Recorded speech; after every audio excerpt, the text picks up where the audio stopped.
नमस्कार, आप सभी का एक बार पुनः दक्षिणा ई क्लासरूम में बहुत बहुत स्वागत है। मेरा नाम है सुरेंद्र कुमार और हम बातें कर रहे हैं न्यूटन्स लॉज ऑफ मोशन की, जिसमें अपन लेक्चर 1, लेक्चर 2, लेक्चर 3 यानी 3 लेक्चर हम खत्म कर चुके थे। न्यूटन साहब के तीनों law, NLM, law 1, law 2 and law 3 यानी तीनों लॉज के बारे में अपन बातें कर चुके थे। अच्छा भाई साहब, अब धीरे धीरे हमारा वक्त है आगे और सवालों पे और टेक्निकलिटीज पे आगे बढ़ने का।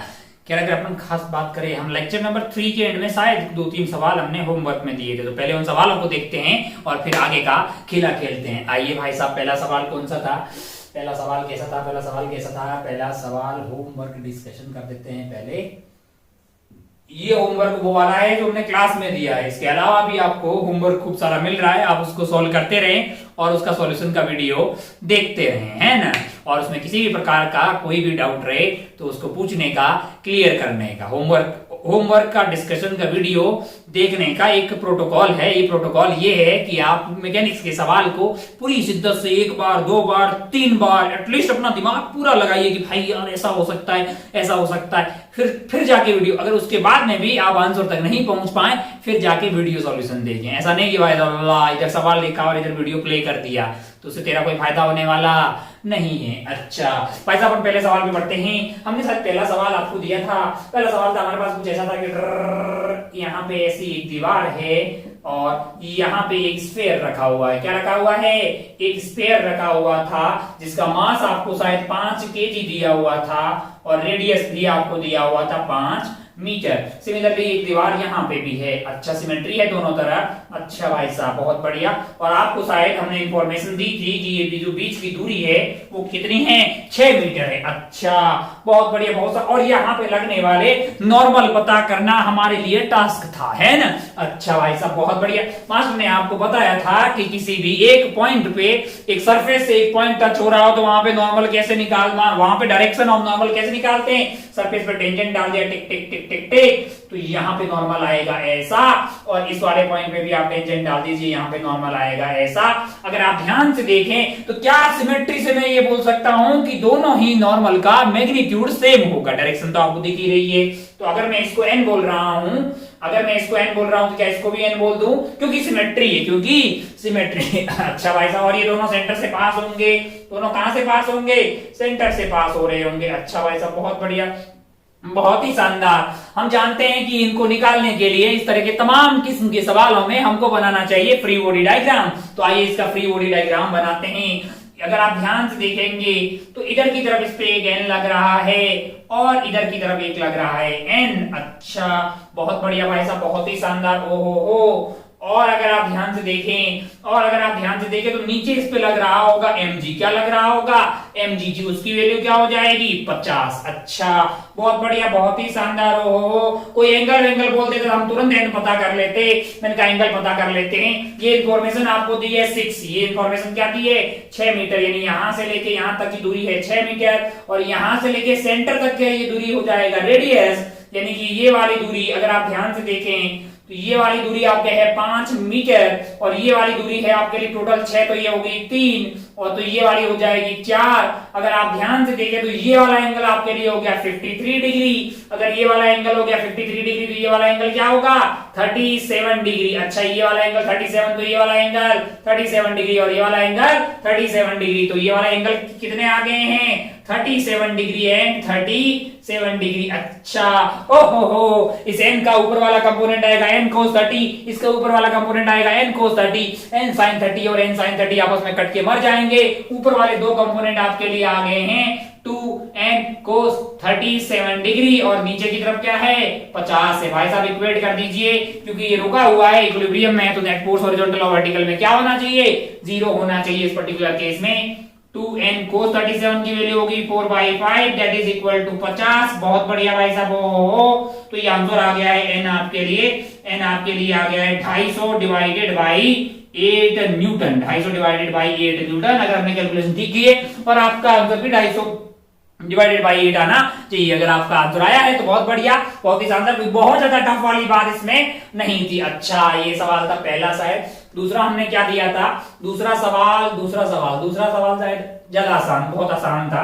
ऐसा कुछ था इंक्लाइन प्लेन, ऐसा क्या था इंक्लाइन प्लेन था। यहाँ पे क्या रखा हुआ था, यहाँ पे एक ब्लॉक रखा हुआ है, इसका मास क्या है m है, और हॉरिजॉन्टली एक फोर्स लग रहा है F लग रहा है, और आपसे बोला गया है कि ये जो पूरा खेला है वो कहाँ है, वो इक्विलिब्रियम में। वो कहाँ है, वो इक्विलिब्रियम में है। अगर वो इक्विलिब्रियम में है तो आपको इसके ऊपर लगने वाला नॉर्मल पता करना था। आपको क्या पता करना था, नॉर्मल पता करना था। अच्छा भाई साहब बहुत बढ़िया, बहुत ही शानदार। हो तो अगर आप ध्यान से देखें ये रुका हुआ है, अच्छा नीचे इस पे क्या लग रहा होगा, मैंने कहा mg लग रहा होगा। mg किधर लग रहा होगा, नीचे लग रहा। भाई साहब चल जाओ यार, नीचे की तरफ mg लग रहा होगा। अच्छा इधर की तरफ क्या लग रहा होगा, मैंने कहा इधर नॉर्मल लग रहा होगा। अच्छा इधर की तरफ क्या लग रहा है, मैंने कहा ये तो f लग ही रहा है ना, सेंटर पे शो कर देते हैं f को। यहाँ पे मैंने बोल दिया कि इधर की तरफ f लग रहा है। अच्छा भाई साहब बहुत बढ़िया, बहुत ही शानदार। अगर आप ध्यान से देखें तो ये एंगल हो गया 90, ये है थीटा, तो ये 90 माइनस थीटा, तो ये वाला एंगल आ जाएगा थीटा। ये वाला एंगल क्या आ जाएगा, थीटा। अब आपको याद रहना,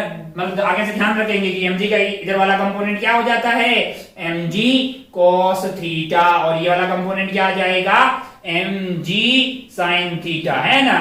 अरे आगे नहीं यार, ये एंगल थीटा हुआ तो g sin theta, mg sin theta and mg cos theta. अच्छा mg के कंपोनेंट कर लिए, मैंने कहा हाँ। ओहो अब क्या के भी कंपोनेंट करने पड़ेंगे, मैंने कहा हाँ। अगर ये एंगल थीटा है तो ये वाला एंगल क्या हो जाएगा, थीटा हो जाएगा। तो f का ऊपर वाला कंपोनेंट क्या आएगा, ऊपर वाला कंपोनेंट आ जाएगा f cos थीटा, और इधर वाला कंपोनेंट क्या आ जाएगा, f sin थीटा। है कि नहीं यार, f के दो कंपोनेंट कर लिए। हमको लगता है कि norm mg sin theta must be equal to f cos theta. mg sin theta क्या होना चाहिए, f cos थीटा के बराबर होना चाहिए। अलोंग द इंक्लाइन और परपेंडिकुलर टू द इंक्लाइन में हमने सारे फोर्सेस को तोड़ दिया है, फोर्सेस को ऐसे तोड़ दिया है कि नहीं यार। अच्छा अगर ये रुका हुआ तो ये इसके बराबर होना चाहिए और ये इसके बराबर होना चाहिए। इसका मतलब mg sin theta must be equal to f cos theta.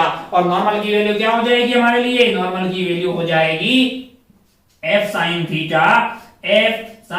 Theta plus mg cos theta. अच्छा भाई साहब बहुत बढ़िया। तो यही वो चीज है जिसकी हमें जरूरत थी, f sin theta plus mg cos theta हमारा आंसर हो गया। अच्छा भाई साहब बहुत बढ़िया। हो आगे बढ़ते हैं। क्या एक आध और सवाल दिया था, मैंने कहा हाँ चलिए उस सवाल को देख लेते हैं। क्या था वो सवाल, उसमें क्या था, हाँ उसमें शायद 30 और 45 के बीच में एक को फंसा दिया था। हाँ चलिए तो देखते हैं थर्ड वाला सवाल क्या था। थर्ड वाला सवाल भाई साहब, थर्ड वाला सवाल देख लेते हैं। थर्ड वाला सवाल क्या था यार, थर्ड वाला सवाल था ऐसा कुछ, इंक्लाइन प्लेन। हाँ इंक्लाइन प्लेन है, बहुत बढ़िया भाई साहब। ये एंगल मान लीजिए क्या है, मान लीजिए 30 डिग्री, मान लीजिए कि ये क्या है 30 डिग्री, और यहां से 45 डिग्री, यहां से 45 डिग्री पे एक और प्लेन है, मान लीजिए कि ये एंगल 45 डिग्री है, और यहाँ पे एक स्फीयर को घुसा दिए थे जिसका रेडियस शायद हमने दिया था 1 मीटर और मास दिया था 2 केजी, और आपसे पूछा था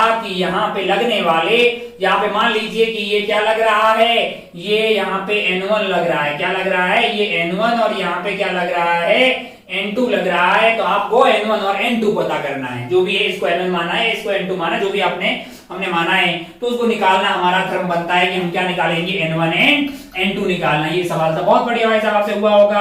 आपको क्या करना है, आपको तो सिर्फ फ्री बॉडी डायग्राम बनाना, हर सवाल में वही करना है भाई, फ्री बॉडी डायग्राम बनाने का। अच्छा बहुत बढ़िया, बहुत ही शानदार। अब अगर आप ध्यान से देखें, तो आप ये पाएंगे कि ये एंगल 30 है, ये एंगल 30, और ये N2 कहां से पास होगा, मैंने इसके सेंटर से पास होगा। N2 कहां से पास होगा, इसके सेंटर से। अच्छा ओहो अगर ये एंगल 30 डिग्री है, ये एंगल 30 डिग्री, तो मैंने यहाँ पे हॉरिजॉन्टल लाइन बनाई, मैंने कहा ये एंगल अगर 30 डिग्री है तो ये वाला एंगल क्या होगा, अगर आप ध्यान से देखिए ये एंगल 30, तो ये वाला एंगल क्या हुआ 30। अच्छा ये एंगल अगर 30 हो गया तो ये वाला एंगल अगर आप ध्यान से देखें तो ये वाला एंगल आपके लिए हॉरिजॉन्टल से हो जाएगा 60 डिग्री। क्या हो जाएगा 60 डिग्री। अच्छा बहुत बढ़िया भाई साहब, बहुत ही शानदार। ओहो तो अगर आप ध्यान से देखें तो हॉरिजॉन्टल से 60 डिग्री के एंगल पे जा रहा हो। अरे ये और ये लाइन तो पैरेलल हो गई है, और यहाँ पे जो नॉर्मल होगा वो आपके सेंटर से पास हो रहा होगा। तो ये एंगल अगर 30 हुआ तो ये वाला एंगल क्या हो जाएगा 30। बहुत छोटा लिखा है, क्या बड़ा लिख लेते हैं भाई,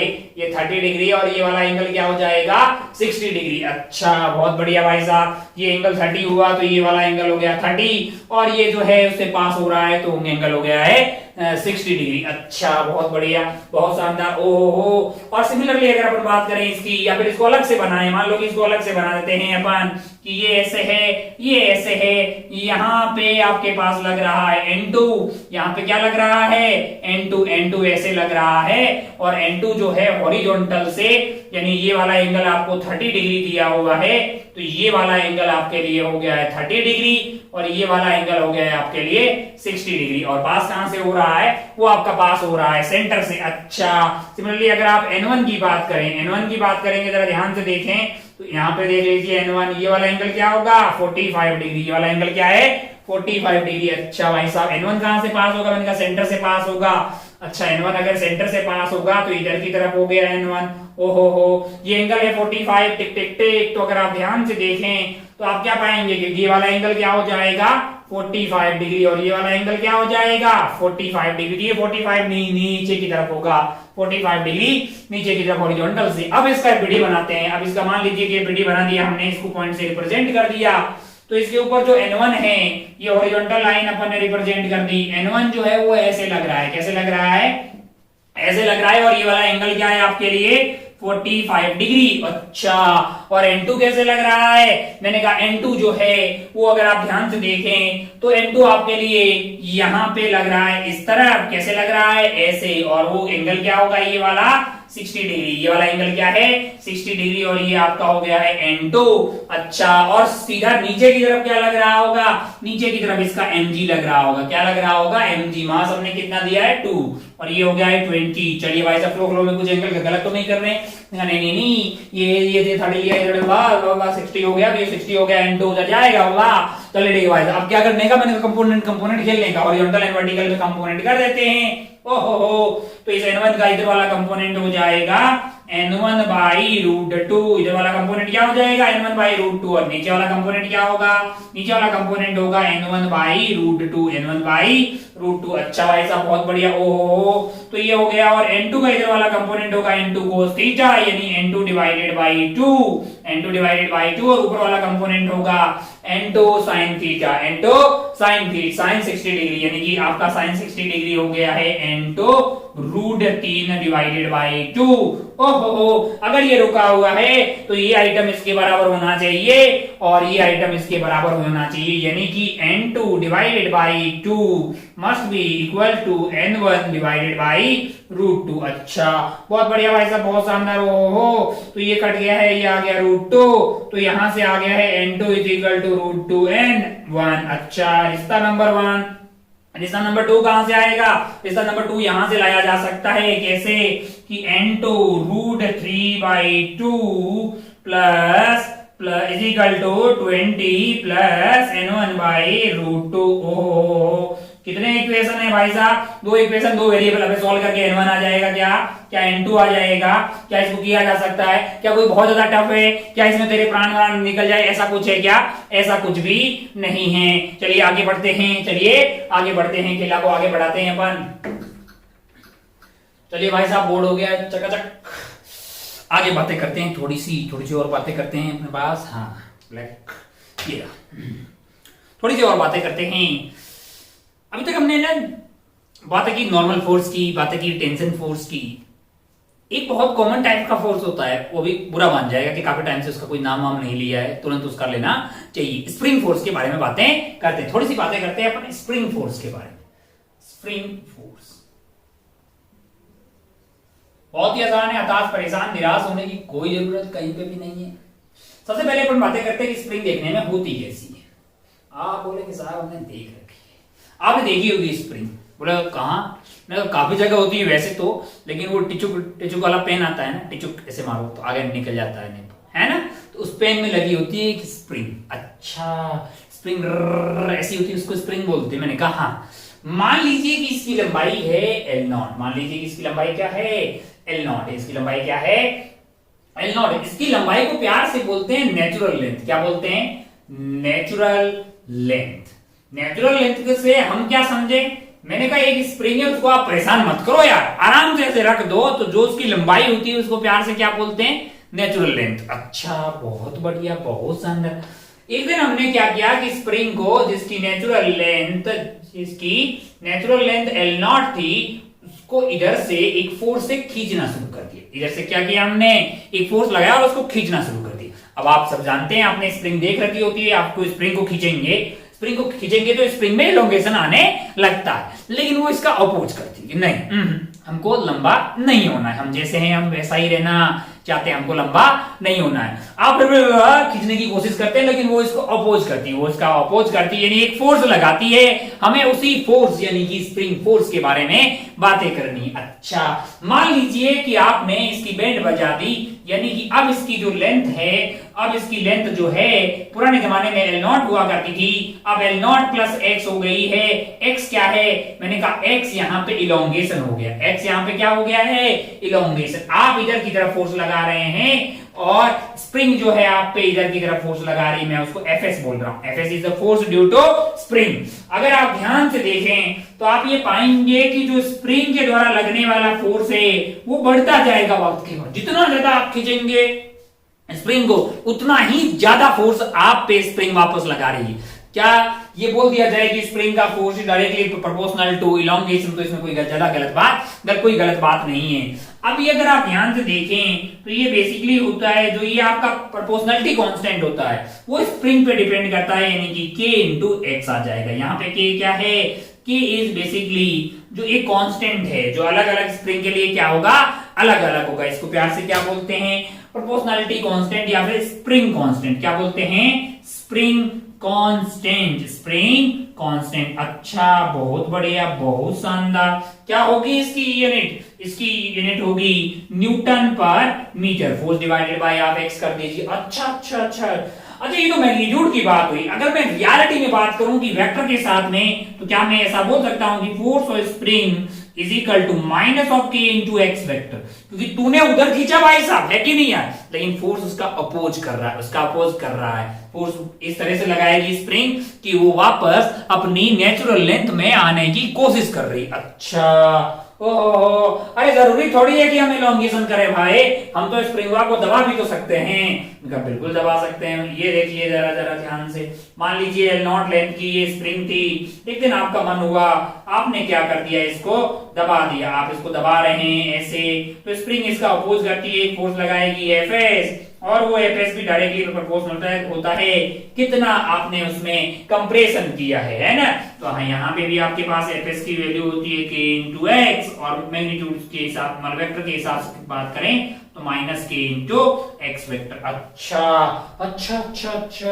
मतलब जो फोर्स ड्यू टू स्प्रिंग होता है वो इस तरह से होता है कि वो इलोंगेशन या कंप्रेशन का अपोज करती है। स्प्रिंग घूम फिर के कहां आना चाहती है, स्प्रिंग घूम फिर के अपनी नेचुरल लेंथ में आने की कोशिश करती है। अच्छा भाई साहब, बहुत बढ़िया, बहुत शानदार। अब अगर आप ये बात कर रहे हैं कि x अगर इलोंगेशन हो, x अगर क्या हो, इलोंगेशन हो, तब वो फोर्स जो स्प्रिंग लगाती है वो ठीक वैसा ही है जैसा टेंशन फोर्स है, क्योंकि वो वापस खींच रही है ना। x अगर इलोंगेशन हो तो जो Fs है वो कैसा हो जाएगा, टेंशन की तरह होगा। कैसा होगा, टेंशन की तरह होगा। और अगर x जो है आपका इलोंगेशन की बजाय क्या होगा, कंप्रेशन होगा। क्या होगा, कंप्रेशन। तो कैसा फोर्स लगेगा भाई साहब, एक कंप्रेसिव फोर्स लगेगा। कैसा फोर्स लगेगा, एक कंप्रेसिव फोर्स लगेगा। अच्छा, कोई बहुत तगड़ी चीज नहीं है, भाई साहब। स्प्रिंग हम सबने देख रखी होती है, स्प्रिंग को अगर खींचे, इलोंगेशन करे तो वो इसका अपोज करती है, और उसका कंप्रेशन करे तो भी अपोज करती है। क्यों, क्योंकि उसमें एक इलास्टिक प्रॉपर्टी होती है, और ये क्या होता है वगैरह वगैरह। तो ये बातें अपन कहां करेंगे, इलास्टिसिटी नाम के चैप्टर में। एक चैप्टर अपन पढ़ेंगे, इलास्टिसिटी।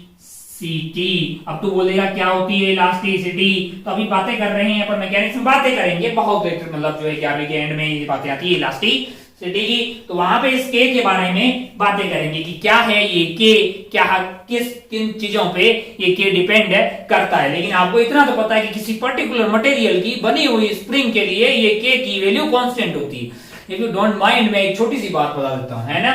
मान लीजिए कि हमारे पास एक स्प्रिंग है जिसकी लेंथ मान लीजिए कि L। छोटी सी बात बता रहे हैं, ऐसी वैसी जरूरत नहीं है, तुम बहुत अच्छा बच्चा है, तो इसको मतलब बुरा नहीं मानेगा। मान लो कि ये K है, लेंथ इसकी L है, मान लो कि ये K है और इसकी जिस मटेरियल से बनी हुई है उसकी लेंथ L है कि नहीं यार। तो तो क्या होता है कि ये K इंटू एल कॉन्स्टेंट आता है, K इंटू एल क्या आता है, कॉन्स्टेंट। इसको प्रूफ कहां है भाई साहब, प्रूफ मिलेगा आपको इलास्टिसिटी नाम के चैप्टर में, इलास्टिसिटी चैप्टर में प्रूफ मिल जाएगा। प्रूफ कहां मिलेगा, इलास्टिसिटी नाम के चैप्टर। तो K इंटू एल कॉन्स्टेंट होने का क्या मतलब हुआ, इसका मतलब ये हुआ कि अगर मैंने इस स्प्रिंग को तोड़ दिया, मान लो कि इसको दो पार्ट्स में तोड़ दिया, दो इक्वल पार्ट में तोड़ दिए, इसकी लेंथ L/2 है, इसकी लेंथ L/2 है। अब बताओ इसका जो K होगा वो बढ़ेगा कि मतलब जो है कम हो जाएगा। लॉजिकली सोच के देख कि एक लंबी स्प्रिंग को खींचना आसान होता है कि छोटी स्प्रिंग को खींचना आसान, या उसको कंप्रेस करना आसान या टफ कैसे बोलेंगे, वो आपको लंबी स्प्रिंग को खींचना इजी होता है और छोटी वाली को कंप्रेस या ऐसा मतलब इलोंगेशन करना टफ होता है। अगर आप ध्यान से देखें तो आप ये पाएंगे कि K into L is equal to constant, K is equal to L is equal to constant का मतलब क्या हुआ है, इसका मतलब हुआ K1 L1 must be equal to K2 L2। K1 अपने पास क्या है, मैंने कहा तो K इंटू एल है, मान लीजिए फाइनल का K डैश हो गया है, लेंथ आपके पास क्या हो गई है L/2, L से L कट गया, K डैश की वैल्यू क्या आई है 2K, K डैश की वैल्यू क्या आ गई है 2K, तो इसका K जो है वो 2K हो जाएगा, इसका K क्या है 2K। अब अगर आप इसका इलोंगेशन x करते तो फोर्स क्या आता kx, और इसका इलोंगेशन x करोगे फोर्स क्या आ जाएगा 2kx।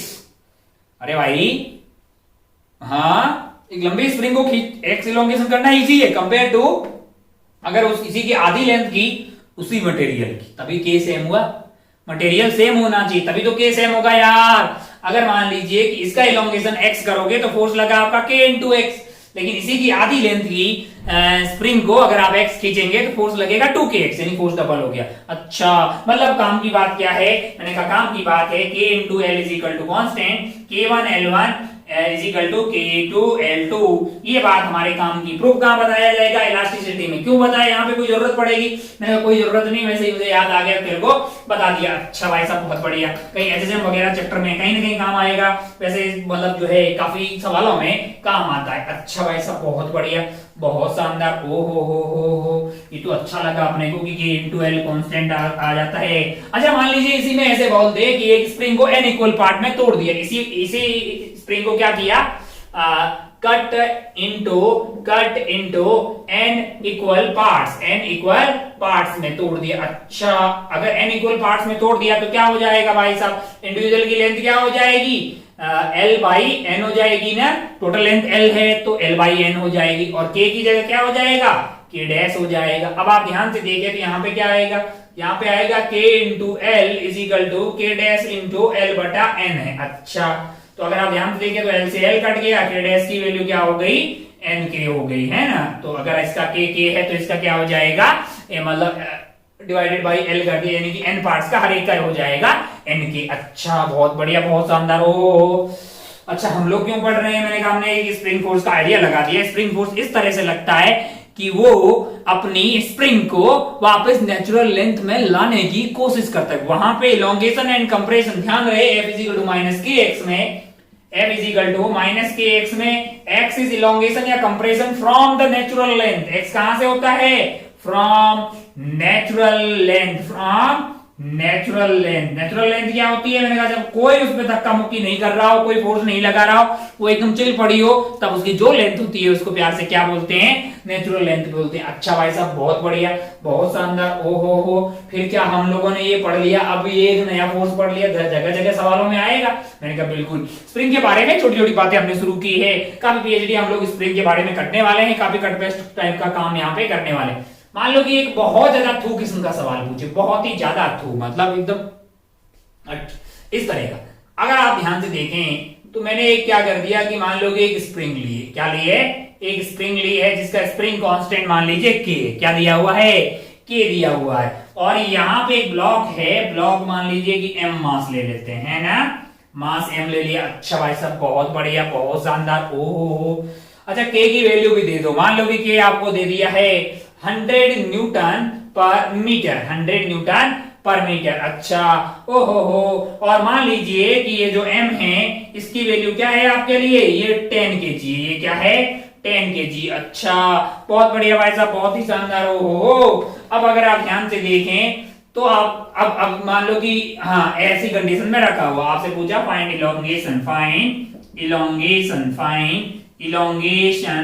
Elongation in the spring, elongation in the spring. देख ले भाई साहब, देख ले, बहुत ही ज्यादा थू मतलब है कि नहीं यार। ओहो, तो क्या बोलेगा एफबीडी बनाएगा भाई, और यहाँ पे इलोंगेशन ही है तो ये ऊपर खींच रहा होगा, ऊपर की तरफ लग रहा होगा। मान लीजिए कि इसका इलोंगेशन x हो गया तो फोर्स लगेगा k इंटू एक्स, और नीचे क्या लग रहा है, नीचे mg लग रहा होगा, जो कि कितना हो जाएगा 100 हो जाएगा भाई साहब। ओहो हो, अच्छा भाई साहब, बहुत बढ़िया, बहुत ही शानदार। हो अब अगर आप ध्यान से देखें तो ये नेट फोर्स 0 है, तो इसका मतलब kx जो है वो 100 के बराबर होना चाहिए। इसकी वैल्यू 100 हो गई, x इज इक्वल टू 100 आ गया। ओहो हो, सॉल्व करके x की वैल्यू आई 1 मीटर, यानी इलोंगेशन क्या हुआ होगा, 1 मीटर का इलोंगेशन इसमें हुआ होगा। अच्छा, बहुत बढ़िया भाई साहब, बहुत ही शानदार। हो थोड़ा थोड़ा और टाइम पास करते हैं। बहुत ही ज्यादा हल्का, बहुत ही ज्यादा हल्का, मतलब पूछते हुए शर्म आ रही है, इस टाइप पूछ लिया, फिर भी पूछ लिया हमने। अच्छा, बहुत बढ़िया। मान लीजिए कि यही स्प्रिंग है, यही ब्लॉक है, थोड़ा सा आपने ऐसा कुछ कर लिया है। क्या कर लिया है जरा ध्यान से देखें। ओहो हो, ऐसा कुछ इंक्लाइन प्लेन है। क्या है, इंक्लाइन प्लेन है। मान लीजिए कि वाला एंगल क्या है, थीटा है। ओहो हो, यहाँ पे एक स्प्रिंग है, मान लीजिए यही वाली स्प्रिंग ले लेते हैं। के की वैल्यू क्या है, एग्जाम्पल नंबर 1 एग्जाम्पल नंबर 2 कर लो, वैसे बहुत चंपक किस्म का है। एग्जाम्पल नंबर 2 के की वैल्यू आ गई मान लो 100 न्यूटन पर मीटर, और यही वाला ब्लॉकवा जो है आपका, ये वाला जो ब्लॉकवा है, मान लीजिए कि ये हो गया आपका 10 केजी। क्या है, 10 केजी। थीटा भी दे देते हैं, मान लीजिए क्या दे दिया मैंने आपको 30 डिग्री। अच्छा भाई साहब, स्मूथ है, फ्रिक्शन कहीं नहीं है, सवाल ही वही दे दिया। फिर से पूछा आपको find the elongation in the spring, find the elongation in the spring में कितना इलोंगेशन होगा, ये आपसे पूछा गया है। अच्छा, बहुत बढ़िया भाई साहब, हो पता कर लो, एफबीडी बना लो, है ना, पता कर लो, एफबीडी बनाओ भाई साहब। हो इसका एफबीडी बनाओगे, इसका फ्री बॉडी डायग्राम बनाओगे 10 केजी का, तो आपके लिए नीचे की तरफ क्या लग रहा होगा, नीचे की तरफ 100 लग रहा होगा। उसके कंपोनेंट कर लो, इधर की तरफ क्या आता है mg sin थीटा, इधर की तरफ क्या आता है mg cos theta, mg sin theta. m की वैल्यू क्या है, अरे भाई ये तो याद है ना यार, अब तक तो याद हो गया होगा। ये थीटा है, ये वाला मास m है। अब देख ले जरा ध्यान से, नीचे की तरफ क्या लगता है, mg लगता है, टिक टिक टिक टिक टिक टिक टिक, ये थीटा, ये 90 माइनस थीटा, ये थीटा। mg का इधर वाला कंपोनेंट क्या आएगा, इधर वाला कंपोनेंट आ जाएगा mg cos थीटा, और ये वाला कंपोनेंट क्या आ जाएगा mg sin थीटा, और ये वाला एंगल है आपका इंक्लिनेशन एंगल थीटा। तो ये ध्यान रखना, mg sin थीटा, mg कितना हो जाएगा 100 आ जाएगा, साइन थीटा यानी कि 1/2 आ गया, साइन 30 डिग्री, और ये वाला कंपोनेंट आ जाएगा आपके पास 100 इंटू कोस 30 डिग्री जो कि √3/2। खैर हमारा इसमें इंटरेस्ट भी नहीं है, इधर की तरफ नॉर्मल लग रहा होगा, और इधर की तरफ क्या लग रहा होगा, मैंने कहा kx लग रहा होगा। ये और ये बराबर होना चाहिए, ये और ये बराबर होना चाहिए। खैर हमको x चाहिए, तो हम क्या कर देंगे, kx इज इक्वल टू 50 हो गया भाई साहब, ये क्या हो गया है 50। अच्छा, ये 100 into X is equal to हो गया है 50, तो x की वैल्यू होगी 1/2 यानी 0.5 मीटर। 1 मिनट आथू, मतलब इस लेवल का सवाल था ये। आगे बढ़ते हैं, 1 मिनट। हम स्प्रिंग के बारे में खूब सारी पीएचडी करेंगे, खूब इस पे टफ सवाल करेंगे, खूब मजेदार सवाल करेंगे, मतलब खूब खेलेंगे इसमें। अभी बस जस्ट एक इंट्रोडक्शन आपको हो गया कि स्प्रिंग में एक इलास्टिक प्रॉपर्टी होती है। इलास्टिक प्रॉपर्टी के बारे में मैंने वैसे ज्यादा डेप्थ में नहीं बताया, लेकिन एक आसान भाषा में मैं आपको थोड़ा सा बता दूं कि किसी भी चीज को अपन डिफॉर्म करते हैं तो उसके वापस उसी रूप में आना की जो कोशिश होती है, उसी प्रॉपर्टी को इलास्टिसिटी बोलते हैं, है ना। जैसे अपन एक रबड़ की बॉल ले लें और एक आटे की बॉल ले लें, तो रबड़ की बॉल को अगर आप ऐसे पिचकाएंगे तो वो लौट के वापस अपनी शेप में आ जाता है, लेकिन वही अगर आटे की बॉल है, टिक टिक टिक टिक टिक ऐसा कर दिया अपन ने, तो लौट के वापस बॉल थोड़ी बनती है, रोटी बन जाती है यार, है कि नहीं यार। तो वो इलास्टिक प्रॉपर्टी नहीं होती उसमें, उसकी उल्टी होती है प्लास्टिसिटी। 1 मिनट, इमोशनल नहीं होने का, ऐसे ही मैं जस्ट आपको आइडिया दे रहा हूं, वो बातें अपन पढ़ेंगे इलास्टिसिटी नाम के चैप्टर में। अभी अपन क्या पढ़ रहे हैं, न्यूटन लॉज ऑफ मोशन पढ़ रहे हैं। जस्ट आपको आइडिया दे रहा हूं कि कुछ बॉडीज ऐसी होती है जिनको उनकी अपनी शेप में रीगेन करने की ये जो प्रॉपर्टी होती है, उसी को प्यार से इलास्टिसिटी बोलते हैं, जो कि अपने आप में एक चैप्टर है। अच्छा, बहुत बढ़िया भाई साहब। तो ये अपनी इलास्टिक प्रॉपर्टी के कारण स्प्रिंग आती है, मैंने कहा हाँ। तो तो वो किसका अपोज करती है? मैंने कहा उसकी शेप में डिफॉर्म होने का अपोज करती है। अगर आप उसको कंप्रेस करोगे तो लौट के वापस जो है फैलना चाहिए, और आपको अगर मतलब जो जितनी फैली है उससे ज्यादा फैलाने की कोशिश करोगे तो लौट के अपनी ओरिजिनल लेंथ में आने की कोशिश करती है कि नहीं यार? अच्छा भाई साहब, कभी कभी आप बोलोगे कभी कभी तो मैं हद से ज्यादा खींचता हूं और स्प्रिंग वायर बन जाती है, तो भाई साहब आप है ना उसकी एक इलास्टिक लिमिट भी होती है, उससे ज्यादा खींच लेते हो फिर वो स्प्रिंग की बजाय वायर बन जाती है। हद से ज्यादा खींच लोगे तो फिर क्या होगा? स्प्रिंग रहेगी नहीं। अच्छा, तो वो इलास्टिक जोन से ही आप बाहर चले जाओगे। खैर, छोटी छोटी बातें अपन इलास्टिसिटी में करेंगे। हमारे यहाँ पे एनएलएम में फोर्स के बारे में आइडिया लग गया कि भाई साहब F is equal to minus of K X वहां की डायरेक्शन की अपोजिट डायरेक्शन में आपका फोर्स लगेगा। फोर्स इस तरह से लगेगा कि उसकी कोशिश रहेगी कि स्प्रिंग नेचुरल लेंथ में आ जाए। 1 मिनट, बहुत ज्यादा डेप्थ में इसलिए बता रहे हैं क्योंकि हमने अभी तक 3 नए फोर्सेज, मतलब बार बार इसलिए बता रहे हैं 3 नए फोर्सेज पढ़े हैं। पहला था normal X perpendicular to the surface and it tries to compress the surface, है कि नहीं यार? फिर अपने बात की टेंशन की। Tension is along the string and it oppose the increase in the length, है ना? या it tries to reduce the length of the धागा। ऐसा नहीं कि टेंशन ने कभी धक्का दिया, टेंशन कभी धक्का नहीं दे सकती, टेंशन से खींचती। फिर अपन ने यहाँ पे स्प्रिंग फोर्स के बारे में बातें की। 3 तरह के नए फोर्सेस आए हैं हमारी जिंदगी में और सवालों में। अब अपन जानते हैं सवालों में तो बेसिकली क्या है, यही फोर्स लगते हैं। बाकी न्यूटन साहब के 3 लॉ है जिसमें से सेकंड लॉ पे ज्यादा सवाल बनते हैं। थर्ड लॉ मतलब बहुत, फर्स्ट तो इतना आसान था, थर्ड भी ठीक ठाक है, सेकंड पे ज्यादातर सवाल बनते हैं, है ना? सेकंड लॉ होता है ना F is equal to ma, second law F is equal to ma नहीं है। सेकंड लॉ क्या है?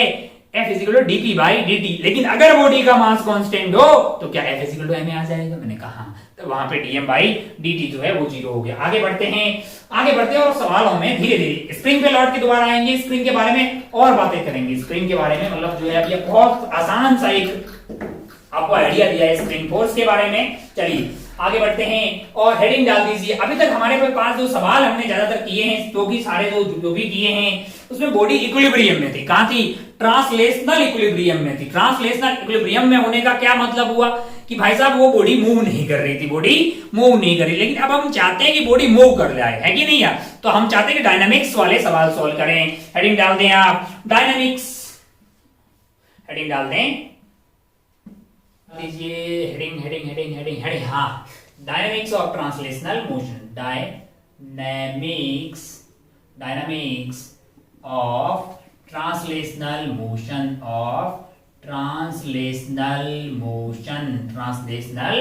मोशन। अभी तक हमारे पहले वाले सवाल थे ना वो इक्विलिब्रियम में थी बॉडीज। ओहो थोड़ा अपन चलाना चाहते हैं कि बोला क्या होगा। ओहो, मान लीजिए पहले सवाल से शुरुआत करते हैं। एक सवाल है आपके लिए कि एक इंक्लाइन प्लेन है, इसका एंगल ये थीटा है, यहाँ पे एक ब्लॉक है, इसका मास m है, ये सरफेस स्मूथ है, अभी फ्रिक्शन पढ़ाई नहीं हमने, वो तो अलग चैप्टर है। इसको क्या किया? मैंने कहा इसको रिलीज कर दिया। क्या किया है? रिलीज कर दिया है। क्या पूछा है? मैंने कहा एक्सेलरेशन बता दीजिए भाई साहब, एक्सेलरेशन बता दीजिए। क्या बता दीजिए? एक्सेलरेशन बता दीजिए, इसकी एक्सेलरेशन बता दीजिए और दूसरा नॉर्मल बता दीजिए, दोनों बता दीजिए भाई साहब। हो सवाल नंबर 1 बहुत ही ज्यादा हल्का, बहुत ही ज्यादा हल्का मतलब। एग्जांपल नंबर 2, मान लीजिए ये ग्राउंड है, टिक टिक टिक टिक टिक टिक टिक टिक टिक टिक टिक टिक टिक टिक, यहाँ पे एक ब्लॉक है, यहाँ पे एक और ब्लॉक है, मान लो यहाँ पे एक और ब्लॉक है। अच्छा, मास मान लीजिए इसका m है, मास m है, इसका m है, नाम दे दीजिए A B C। अच्छा भाई साहब, बहुत बढ़िया, बहुत शानदार। इधर की तरफ मान लीजिए कि फोर्स लग रहा है F।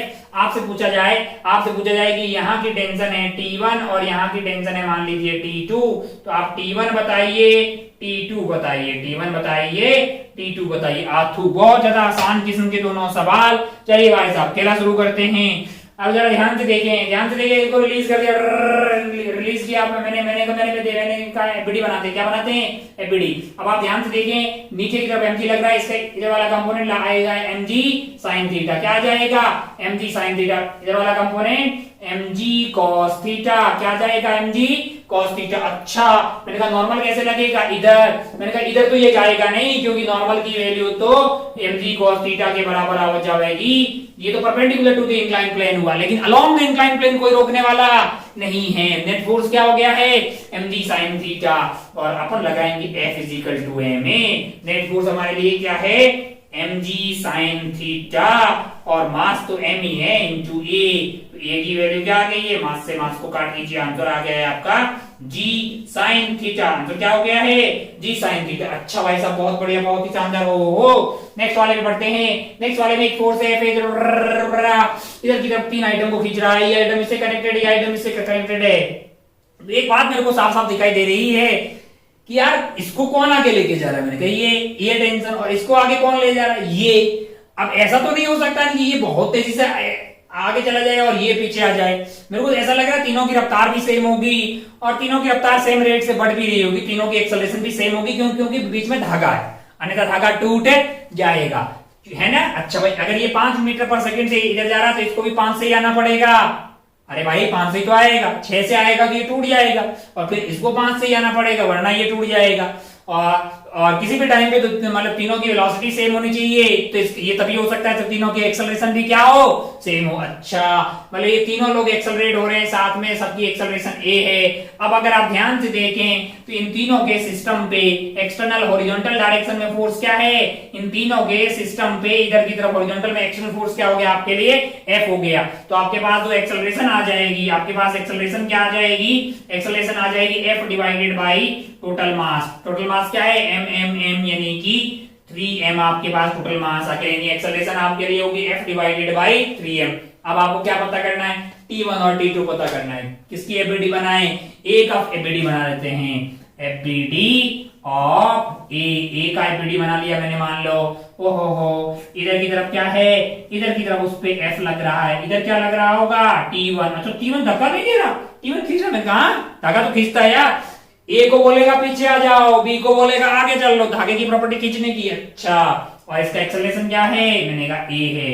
कौन बढ़ा हुआ, एफ की T1, मैंने कहा एफ बढ़ा हुआ तभी तो एक्सेलरेशन उधर हुई। नेट फोर्स हो गया F minus T1, that is mass into acceleration. Newton साहब का सेकंड लॉ लगा रहे हैं, F net is equal to mass into acceleration. Acceleration क्या होगी आपके लिए, ए। आपको क्या चाहिए, T1 चाहिए। T1 की वैल्यू क्या होगी, मैंने कहा F minus M A, F है F minus M A, F minus M A. अच्छा भाई साहब F की वैल्यू F है, M की वैल्यू क्या है, तो M है, और A की वैल्यू क्या है, A की वैल्यू है F divided by 3M, F divided by 3M। तो M से M कट गया भाई साहब, F डिवाइडेड बाई 3 इधर गया, 3F माइनस F हो गया है, वो आपके लिए हो जाएगा 2F डिवाइडेड बाई 3। अच्छा बहुत बढ़िया भाई साहब, बहुत ही शानदार। हो T1 पता लग गया, क्या T2 पता कर लें, किसका एफबीडी बनाए, या तो B का बना लो या C का बना लो। मान लो कि C का बना लिया हमने, एफबीडी ऑफ C का एफबीडी बना लिया। C पे अगर आप ध्यान से देखिए इधर की तरफ क्या लग रहा है, इधर की तरफ आपके लिए लग रहा है T2 है ना उसका नाम, T2।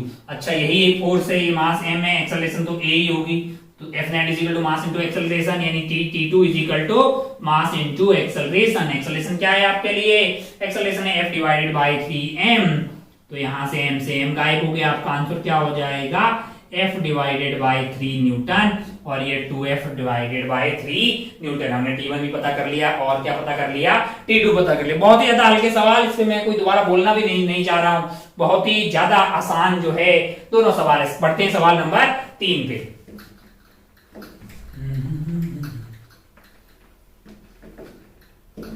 थोड़ा सा अपन जो है सवाल को ठीक करते हैं, ये बहुत ही ज्यादा आसान हो गया है। सवाल नंबर 3 देखते हैं।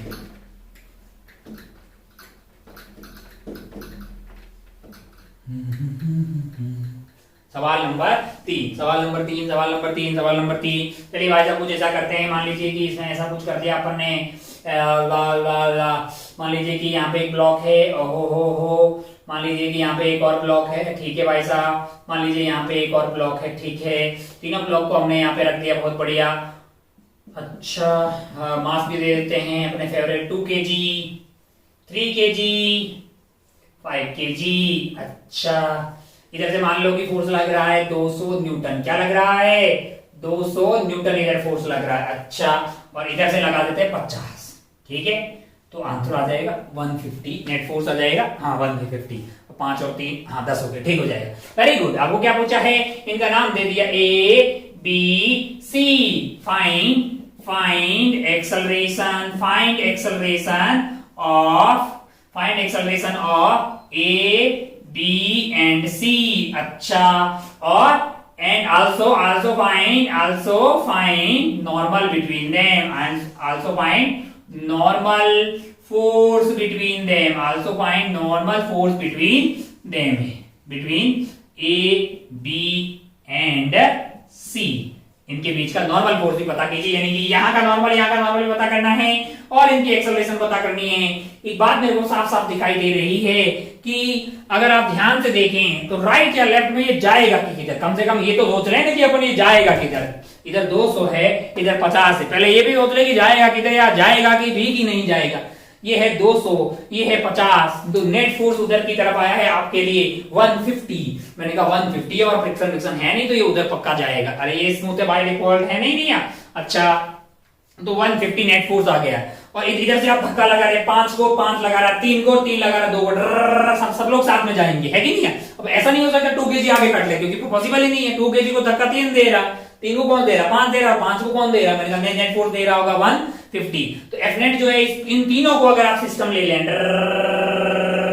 ये तीनों साथ में जाएंगे और इनकी एक्सेलरेशन ए होगी, इधर की तरफ क्या होगी, ए एक्सेलरेशन होगी, और वो ए की वैल्यू क्या हो जाएगी, ए की वैल्यू हो जाएगी नेट फोर्स जो कि 200 माइनस 50, ए की डायरेक्शन हमारे लिए इस साइड में होगी, 200 minus 50 divided by total mass जो कि 5 और 3 8 और 2 10 हो गया है, ओहो, यानी आंसर आया 15 मीटर पर सेकंड स्क्वायर की रफ्तार से, मतलब एक्सेलरेट हो रहा होगा उधर, है ना, इस रेट से एक्सेलरेट हो रहा। अच्छा पहला काम दो गया, फाइंड द एक्सेलरेशन, मैंने कहा तीनों की सेम है, यही है एक्सेलरेशन ऑफ ए, यही acceleration of A, acceleration of B और एक्सेलरेशन ऑफ सी यही है, क्योंकि तीनों एक्सेलरेशन जो है सेम ही रहेगी। अच्छा ओहो, अब नॉर्मल निकालना है, मैंने कहा इनके बीच का निकालना है, तो किसी का एफबीडी बना दो, मान लो ए का एफबीडी बना दिया, मान लिया कि हमने क्या बना दिया है, ए का एफबीडी, ओहो, तो ये है 5 किलो, नीचे लग रहा होगा 50, ऊपर लग रहा होगा 50, कौन लगा रही होगी, धरती माता, इधर की तरफ क्या लग रहा होगा, इधर की तरफ लग रहा होगा 200 न्यूटन इस पे।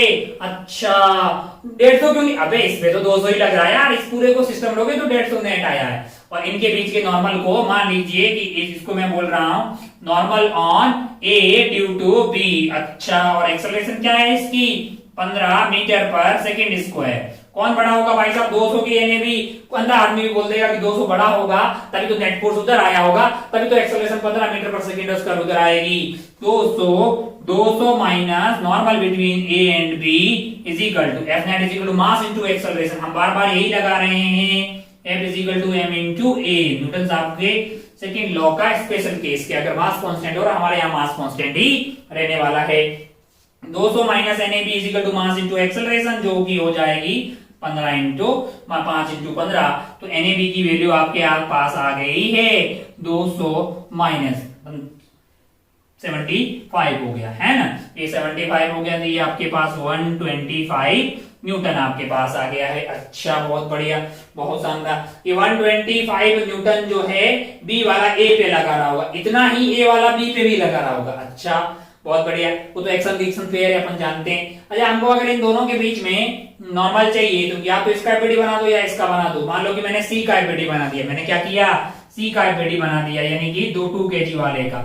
इधर की तरफ क्या लग रहा है, मैंने कहा 50 लग रहा होगा, और ये कौन है 2 kg, और ये इधर से जो है this is normal on C due to B. अच्छा और एक्सेलरेशन कितनी होगी, मैंने कहा 15 मीटर पर सेकेंड स्क्वायर होगी। बड़ा कौन होगा, मैंने कहा ये बड़ा होगा तभी उधर जा रहा होगा, एक्सेलरेट हो रहा होगा। NCB minus 50 is equal to 2 into 15, तो एनसीबी की वैल्यू क्या आ गई आपके लिए, 50 प्लस 15 तो 30, यानी कि 80 न्यूटन है। अच्छा हम लोग चेक कर लेते हैं कि हमने जो किया वो सही है कि गलत है, सही है कि गलत है। मान लो कि ये अपना 3 kg, मान लो कि ये 3 kg, इसके ऊपर हमने इधर 3 kg ने 5 kg पे इधर क्या लगाया 125, तो 5 kg इस पे क्या लगा रहा होगा 125। अच्छा ओहो हो, और 3 kg ने 2 kg पे क्या लगाया 80, तो वापस 2 kg 3 kg पे क्या लगा रहा होगा 80। अरे ये क्या हुआ, ओहो अब जरा ध्यान से देखो नेट फोर्स क्या आ रहा है 125 माइनस 20 किया तो आंसर आया 45। 45 को 3 से डिवाइड करो तो आंसर आया 15, तो एक्सेलरेशन 15 है, तो ठीक ही है ना, सही तो किया है ना यार, बहुत बढ़िया, बहुत ही शानदार। ओहो आगे बढ़ते हैं, चंद सवाल और देखते हैं, मान लो कि कुछ सवाल और देखते हैं, इसको उड़ा देते हैं। धीरे धीरे अपने को समझ में आया कि अब अच्छा चल रहा हो तो F is equal to M A लगा देना, F is equal to M A वहां पे F क्या है? F आपका नेट फोर्स हो जाएगा। क्या हो जाएगा? नेट फोर्स F हो जाएगा। फिर बस डायरेक्शन का ध्यान रखना है कि नहीं है? डायरेक्शन का ध्यान रखना, क्योंकि फोर्स, एक्सेलरेशन ये सब कैसी क्वांटिटी है? ये सब वेक्टर क्वांटिटी। वक्त ये कैसी क्वांटिटी है? ये वेक्टर क्वांटिटी। अच्छा भाई साहब, बहुत बढ़िया, बहुत ही शानदार। ओहो हो, चलिए एक सवाल लिखते हैं। मान लीजिए कि अपन ने एक सवाल लिखा, मान लीजिए कि अपने एक सवाल लिखा, मान लीजिए कि अपने एग्जांपल नंबर कितने हो गए अपने पास? हो गए एग्जांपल जो है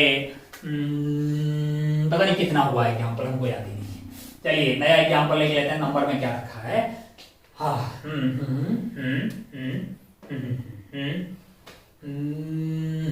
मान लीजिए कि भाई साहब ऐसा कुछ हो कि यहां पे है 3 kg, ठीक है?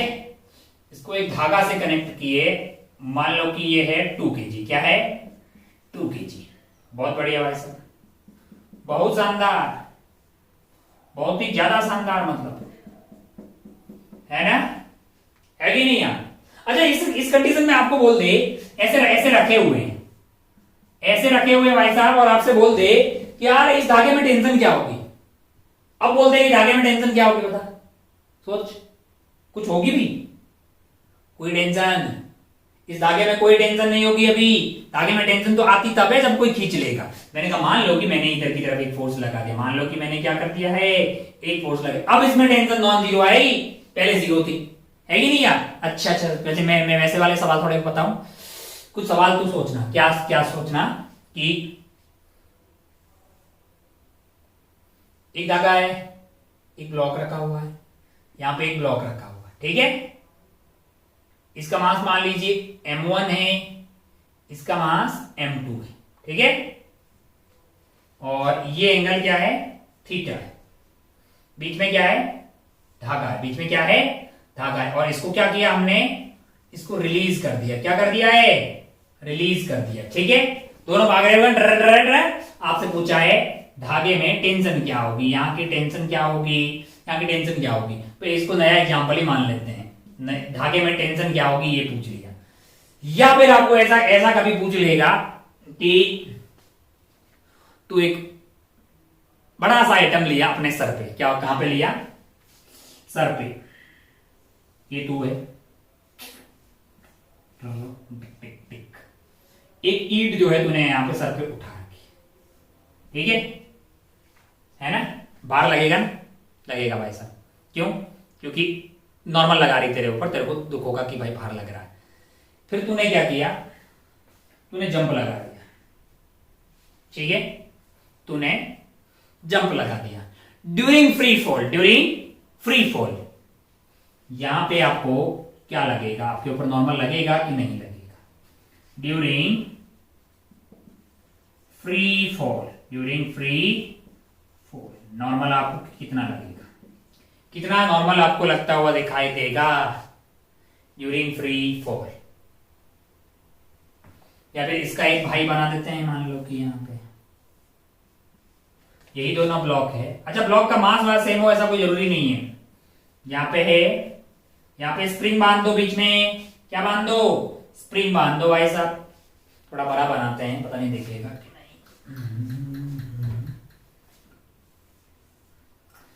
ये ले, बीच में स्प्रिंग लगा रखी है, मास m1 है, मास m2 है, ये एंगल थीटा है। स्प्रिंग में क्या होगा? इलोंगेशन होगा कि कंप्रेशन होगा, एक्स बताना है। स्प्रिंग कांस्टेंट के है। इनको क्या कर दिया हमने? इनको हमने रिलीज कर दिया है। क्या कर दिया है?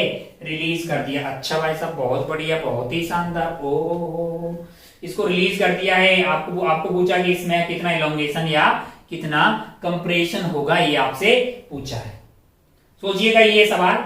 उससे पहले अपन इस सवाल पे आते हैं। हमारे पास 2 kg एंड 3 kg है।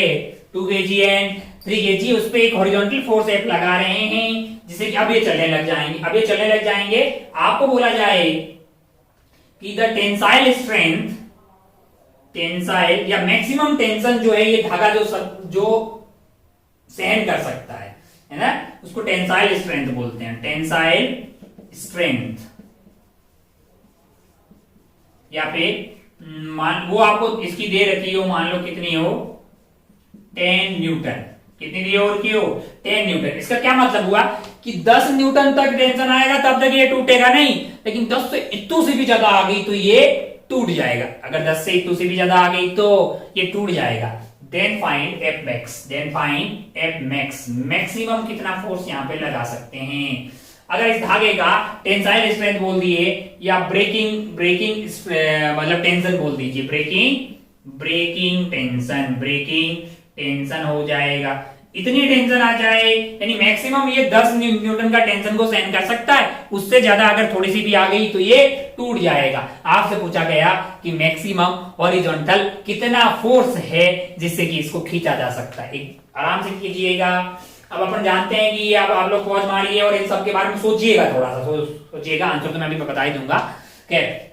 अगर आप ध्यान से देखें तो आप ये पाएंगे कि 3 kg और 2 kg जो दोनों साथ में चलेंगे इस बात की गारंटी है, और दोनों की एक्सेलरेशन ए इधर की तरफ होगी, तो जो भी एफ होगा एक्सेलरेशन आ जाएगी एफ डिवाइडेड बाई 5 kg, है कि नहीं। नेट फोर्स हो जाएगा एफ। अगर इन दोनों को सिस्टम लेंगे तो टेंशन तो इंटरनल हो जाएगा, एक्सटर्नल फोर्स क्या हो जाएगा आपके पास एफ हो जाएगा एक्सटर्नल। मतलब इन दोनों को एक साथ लोगे तो टेंशन तो कट हो गया ना अंदर ही अंदर।